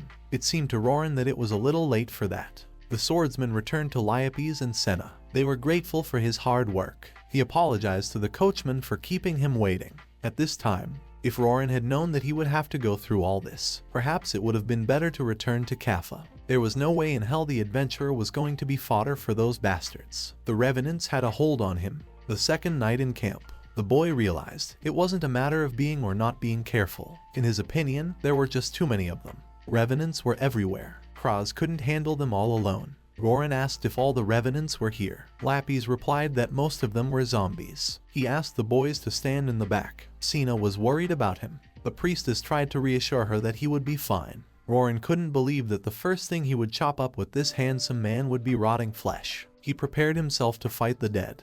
With his powerful sword, he chopped up several zombies with a single blow. The boy admired that damn fine sword. Bros marveled that he could swing this big monster so easily. Roran replied that one could get used to it. The man wanted to make sure he was okay, which the guy confirmed. More importantly, what are they going to do about it? Why did all these guys come out of nowhere? Lappies speculates it's because they're the only living things in the area. They come here like moths to a flame. Roran certainly doesn't want to impose again, but he asked Bros whether he wanted to move forward or backward. Bros felt that he didn't look like a leader. In any case, Roran was not going to settle the matter. The man decided that they should go to Hansa then. After all they've been through, there's no way they can turn back. If that's the case, then Roran thinks they have a better chance of survival if they go to Hansa, which is closer to them.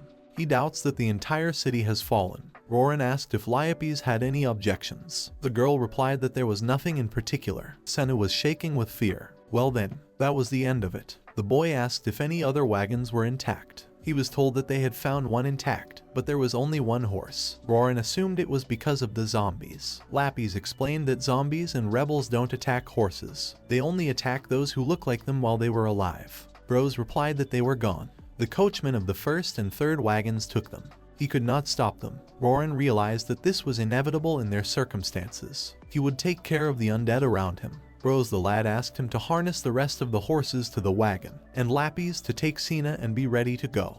They would need a coachman. Roran asked if the coachman of the second wagon was still alive. The girl had seen him before, nearby in the trees. She showed him to them. Lyopes turned to Roran to say that this coachman had already begun to turn undead. Roran considered this his slip. He knew he was not well. He apologized for failing to give him a proper send-off and swung his sword. Bros reported that he had prepared a wagon, but no one knew how to drive. He asked what they would do. The man had never done this before. Lappies realized that this is where she, priestess of the god of knowledge, must intervene. Bros marveled that she could drive the wagon. The girl asked if Sina was really comfortable. She nodded. Roran was asked to hurry up, they are all ready. By this time, the guy had dealt with the zombies. He asked the survivors to gather here. They are going to make their way by force to Han's city. That's what Roran thought. Except for them, everyone is already dead. He saw a disgruntled Kraz with his girls, who couldn't even think that of all people, Roran would still be alive. Expressing his displeasure, Kraz called the guy a little lousy. Roran replied that it was his phrase. Roran knew, he said, that the survivors should gather, but this guy. Kraz heard him say they were going to Hansa. Does he have any plan at all? The protagonist replied that there is no plan. If he doesn't like it, let him try to find something else. Layla told Kraz that now was not the time to argue. Loru agreed with her, they should work together to manage. They will run out of steam if they keep fighting each other like this. Roran advised them to hurry up if they were going. There's only one wagon left. They are going to ride it to Hansa. Suddenly he told the boys to lie down quickly. A huge creature grabbed Angie. Roran didn't realize what the creature was. Lyopes suggested that it looked like a bone dragon. Not only a zombie, but this creature is on the loose. Angie was so careless. Somehow, her body is still intact, but she can't let anyone else get hurt because of her mistake. Kraz was worried about the girl. If they lost time here, everything would be swarming with zombies again. Angie apologized to the guy. Their first priority is to get out of here. She told Layla and Laura to grab Kraz and get out of here. He didn't know what she was talking about. Bros agreed with her. He ordered them to get in the wagon as fast as they could. We had to leave. Kraz replied that he would never leave his friend for anything in his life. He was going to go after Angie. Layla called it absurd. How are they going to do it? They won't be able to handle the monster, at least not now. Loru asked the guy to value his life. Lyopes asked Roran about their next steps. His first impression was nothing special about this guy, but a little unpleasant. What he means is that leaving him behind wouldn't be such a bad idea. But on the other hand, he understands what it's like to lose someone, so it's hard to just let it happen. Lyopes admitted that she hates that about Roran. Roran really knows what that feeling is. He didn't know how they should act. There's no way to defeat it, right? Besides, they are just ordinary mercenaries. But if they don't act quickly, this girl's life will be in danger. Lappies knew that a bone dragon didn't need to eat anything living to survive. Instead, they prefer the negative emotions of living creatures, such as resentment, suffering, and sadness. That's why it didn't kill the girl immediately, but slowly sunk its fangs inside, devouring every drop of despair. However, they can't afford to waste any more time. On the count of 3, she would shoot something to distract him. At this time, the girl asked Roran to do something to him. The guy thought she could only use healing. Lappies admitted that she had just taken a new ability, fresh out of the oven. He understood her. Roran rushed toward his opponent. This was not the kind of thing Kraz expected from him. Lappies' score came to 2. Finally, the girl used the sacred light. It only works on evil spawn creatures such as the undead. Purification magic was used next. At the right moment, Roran struck his opponent with his sword. Roran set out to crush the base. It is a deadly lure. He indignantly asked Kraz not to slow down. Lappies the lad signaled to take the wounded into the wagon, as she did. Roran noticed that the creature's legs had recovered, which meant he would pursue them. It pleased him that it was made entirely of bones and unable to fly. Don't dragons fly using their magical power? Why do they need wings then? So is he capable of flying or not? The undead are too dumb to use magic, so surely this dragon can't fly. Lappies didn't understand what difference it made. It's still slower than a horse, and they can't speed up. It's catching up with them. Kraz noticed that Angie was getting worse. He asked if they could slow down a little. Bros called him an idiot, pointing to the dragon. Once they slow down a little, he would get them. Kraz was worried about Angie. She's going to die after all. They must save her. The man replied that otherwise they would all die and become holy martyrs. Roran asked if there was a high shrine nearby. He assumed they were still able to use magic. Then let them maintain her state until their powers finally run out. Bros asked if he was sure. But after all, if one were to start a battle with this dragon, then without the magic of a high sanctuary servant, it's doomed. The man didn't realize what he could even do. Bros realized that they had lost the battle from the very beginning. Even if they did something, the result would remain the same. These words affected Bros. The nearest supreme sanctuary was in the opposite direction, so even if they died, Roran asked Lappies not to dare to turn from the path. There was pitch blackness ahead. Finally, the clouds parted and the moon came out. The dragon still stalked them. There was no way they could slow down now. Roran asked Lappies to maintain speed. The girl went around the tree. This surprised the guy, since she went around the tree because she saw it. Come to think of it, instead of eyes, she had prosthetic eyes, but he asked if she could see everything. Lappies confirmed it. She sees everything as well as ever. Strangely, the others have completely failed to notice this, although it's rather suspicious. She asked me to tell everyone that this dragon has pretty good night vision. If that's the case, they'll have to rely on their wits and intuition anyway. Roran replied that it would give insight into how best to do. Lappies suggested that they should throw that stupid red-headed kid off the wagon. The boy realized she meant Kraz. The girl thought it was obvious. There is no more of that second-rate, stupid, know-nothing red-headed overgrown child here. Kraz was worried about Angie's condition. Loru admitted that unfortunately she was no longer able to heal her. There was nothing to help her now. He asked her not to die and to try to survive. Kraz pleaded with her. Roran turned to him saying that you can't sour in the middle of a battle. The boy grabbed him by the scruff of the neck. Kraz didn't realize what he was doing. The protagonist was surprised that he cared right now. Roran told him to depart. He didn't realize why. Lappies also grabbed onto Kraz. She threw him forward, straight at the horse. Kraz realized that if he fell, he would either fall under the wheels of the wagon or be trampled by the horse. This angered the boy. Lappies hinted to him to use his speed increasing power while he was on the horse. The horses told him to run faster. The girl explained that if they didn't do anything now, the dragon would catch up with them. He only needed to use his power to increase the horse's speed. Kraz was surprised that she was suggesting doing this to a living creature. She replied that there was no time for chatter. He must do it now or the dragon will turn them into mincemeat. The boy wondered, would he be able to let the ones who saved them die? Even if it didn't help, it didn't matter. He used his speed increasing power and was surprised at how much they accelerated. Lappies asked for more speed. There was no way they could relax. They must keep running until morning comes. Roran asked if anything would happen with the dawn. The girl explained that this dragon was of the type of uncleanness that was weakened by sunlight. Therefore, after the sun rises, the dragon should stop chasing them, for sunlight would weaken it considerably. Bros's companions were worried about him. Bros didn't understand what about the Supreme Sanctuary. Sina approached Rorin, and they both watched the swift movement of the wagon. Lappy's reasoned that this way they wouldn't die. Rorin, upon waking up, realized that it was already morning. Barely broke away, though quite successfully. Loru suggested that he seemed to have 9 lives. Sina had fallen asleep a short time ago. Rorin inquired about the condition of the others. He turned his attention to Bros and didn't understand what was happening to him. Layla didn't know. It hadn't been long since they had escaped, and he was only getting worse as time went on. The boy asked if they had tried to heal him. It turned out that Loru had tried very hard to heal him, however, there was no effect. Layla gave her a chance to rest. Angie didn't get better even after the second attempt to heal her. The wounds were so numerous and deep that Layla would not dare to call her alive, more like a corpse. Rorin pondered that the reason the two were out of action was unknown to them. What bad luck. Liopes realized that he had already stood up. The girl was delighted by the incredible morning. The horse seemed to be fine. The boy inquired how long approximately until they arrived in Hansa. Liopes admitted that she didn't know if they were even traveling the right way. There's only one road to the city, and it's a straight road. If they haven't lost their way, they're fine. Although what they've been through is no easy walk. She hopes there is nothing like that ahead. Rorin is glad she's okay. And in the night, Liopes had said something about cloths and asked for as many as possible. The girl replied that he was lying.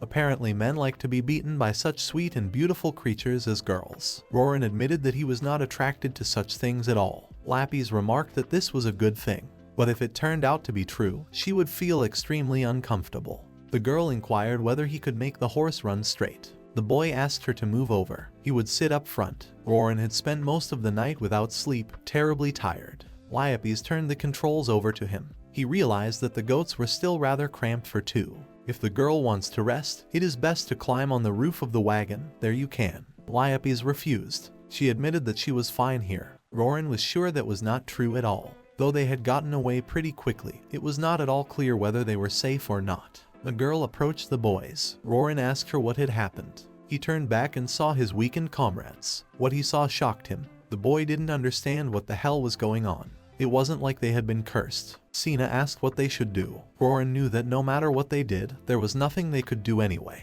Even healing was completely useless here. The girl noticed that sooner or later they would come across a town. She was sure it wouldn't be long before Hansa. Rorin wanted to make sure of it. Sina said that she used to walk around the outskirts of the city on her father's work, and she remembered the scenery very well. That's where the city would already have to be seen from. Rorin recognized this is the best news he had heard in a while. He thinks this is their chance to survive. Liopes felt it was not a good idea to say that for sure. She motioned for Rorin to listen. Something happened here, something strange. The girl sensed something completely wrong. In any case, she asked to be ready. If necessary, we will have to fight. Rorin doubted that it could be called a city. Liopes didn't understand anything, but it was definitely strange. Even though they were already outside the gates, there were no passers-by or sentries. The guy realized that if the gates were closed, one would think that everyone had gone to hunt the undead in the Dragonland. However, all the gates are open. Rorin asked what they should do now. According to Liopes, an undead invasion could not be completely ruled out, but despite the city being completely deserted, they would probably be able to replenish supplies and rest. But they cannot leave those in the wagon to their fate. The boy felt that this was what the Sina was all about. The girl asked not to worry, she would surely manage. The boys drove into town. There was no one in town at all. There's no sign of battle. There doesn't seem to have been any invasion of the undead. Rorin could see that there were no people, but the town looked as if it was being cared for. It's stressing him out more and more. Lappy's wondered what the big deal was. The two of them, in an empty city. It's very romantic. She asked if he thought so. The guy assumed it was a thing. The girl replied that it was something like that. Rorin wondered what was wrong with him. Lappy's thought he should be brought down, but she doesn't want to touch it. And neither does Rorin if possible. They felt sorry for the horse. Rorin reminded her that they had 4 people barely alive in the wagon. He suggested that they not touch him. They should look for a hospital first. The girl remarked that he was right. Lappy's asked Sina if she knew where any hospital was around here. Sina thought it should be that way. Then the boys decided to head that way. In that case, Rorin decided to give her back the reins. He can only ride straight ahead. Lappy's thanked him for substituting. The guy wondered if this was the place. This hospital seemed kind of small to him for a city hospital. Sina asked what was wrong. Liopes confirmed, this is not a city hospital. She was surprised that the daughter of the ruler of Hansa knew about such a small hospital. There must have been a good doctor's private clinic here. That's where her father used to take her. The girl confirmed the fact that he was very good. Daddy always brought her here. Roran thought it was strange that the head of the town was taking his daughter to a private clinic rather than to the town doctor, and asked Liope's opinion. The girl suggested that it might even be better now. They don't know what's going on in town, so visiting public facilities is not something she wants to do. Roran asked what her suspicions were. Liope won't say anything for sure yet. She asked him to get the men out of the wagon and told Kraz to help too. The boy asked her to let him rest for a while. They had escaped the dragon thanks to him, after all. Liope reminded him who had saved Angie from the dragon. She was saved by Mr. Roran. This made Kraz angry. He turned to Roran saying that he had saved Angie, and the guy would like to say thank you. Roran felt he hadn't saved yet. If there's time to talk, he'd better let him help carry them to the hospital. Kraz obeyed him. Roran informed him that while the priestess had whipped him all night, he did not say he was against it. The boy didn't realize what he was saying. Roran assumed. Suddenly he just liked it. Kraz asked how he could think of such a thing. He's normal. Roran thought it was normal to tell her to stop. Kraz withdrew in shame. Lapis replied that he would have come to normal without this shakeup. The guy replied that that was not the point. It's just funny. The guys situated their comrades in the ward. Liope asked if they had laid them all out. Roran replied yes, there were still supplies left in the wagons. Not much, but there was food there. The girl remarked that it was very good. She got good news too. Even though it was a private clinic, the stock of medicine was very large. Kraz decided to make sure she was a priestess and knowledgeable about medicine. Lapis believed that to some extent. She was sure Loru was also knowledgeable about medicine. It turned out Loru was good at legal matters. Angie was a medic. But right now, she needs help herself. Kraz couldn't do it on his own. He was grateful to her. With all of this, Liope thought she would be able to do something. She began to decide which procedure she would do first. Roran asked her to hurry. It would be a shame for them to come this far and die like this. Lapis stated that the men should leave the room. She had something to do. The fact that she is suggesting he leave has angered Kraz. They are his friends. The girl explains that she is going to treat them. She would have to undress the three girls. Does he want to look at them? The guy answered no. Lapis thinks she'll have to undress Mr. Bros as well. Is looking at a naked middle-aged man some kind of exquisite hobby of his? Kraz indignantly replied that he didn't say that. She asked him to be quiet. The guy immediately left the room. Roran was about to leave as well. His companion suggested that he and Sina take a look around the neighborhood. The girl didn't think it would do much good to send Kraz on this task. Putting him in charge of taking care of Sina is also, she thinks, a bad idea. Lapis thinks she'd be better off with him. Roran asks if she wants the girl to stay here. The priestess reminded him that she would be stripping the sick of their clothes for treatment, not just the women. She thinks Mr. Bros' nudity might have a negative effect on her. Roran realized that she would strip naked. Lapis was sure nothing bad would happen if they just walked the perimeter. Sina was a local after all and should know the neighborhood. Roran agreed with her. The girl decided to make sure she could rely on him. Roran replied that he would return as soon as it became dangerous. Liope awaits their return, and now she wondered what she should do. The boys are going for a walk.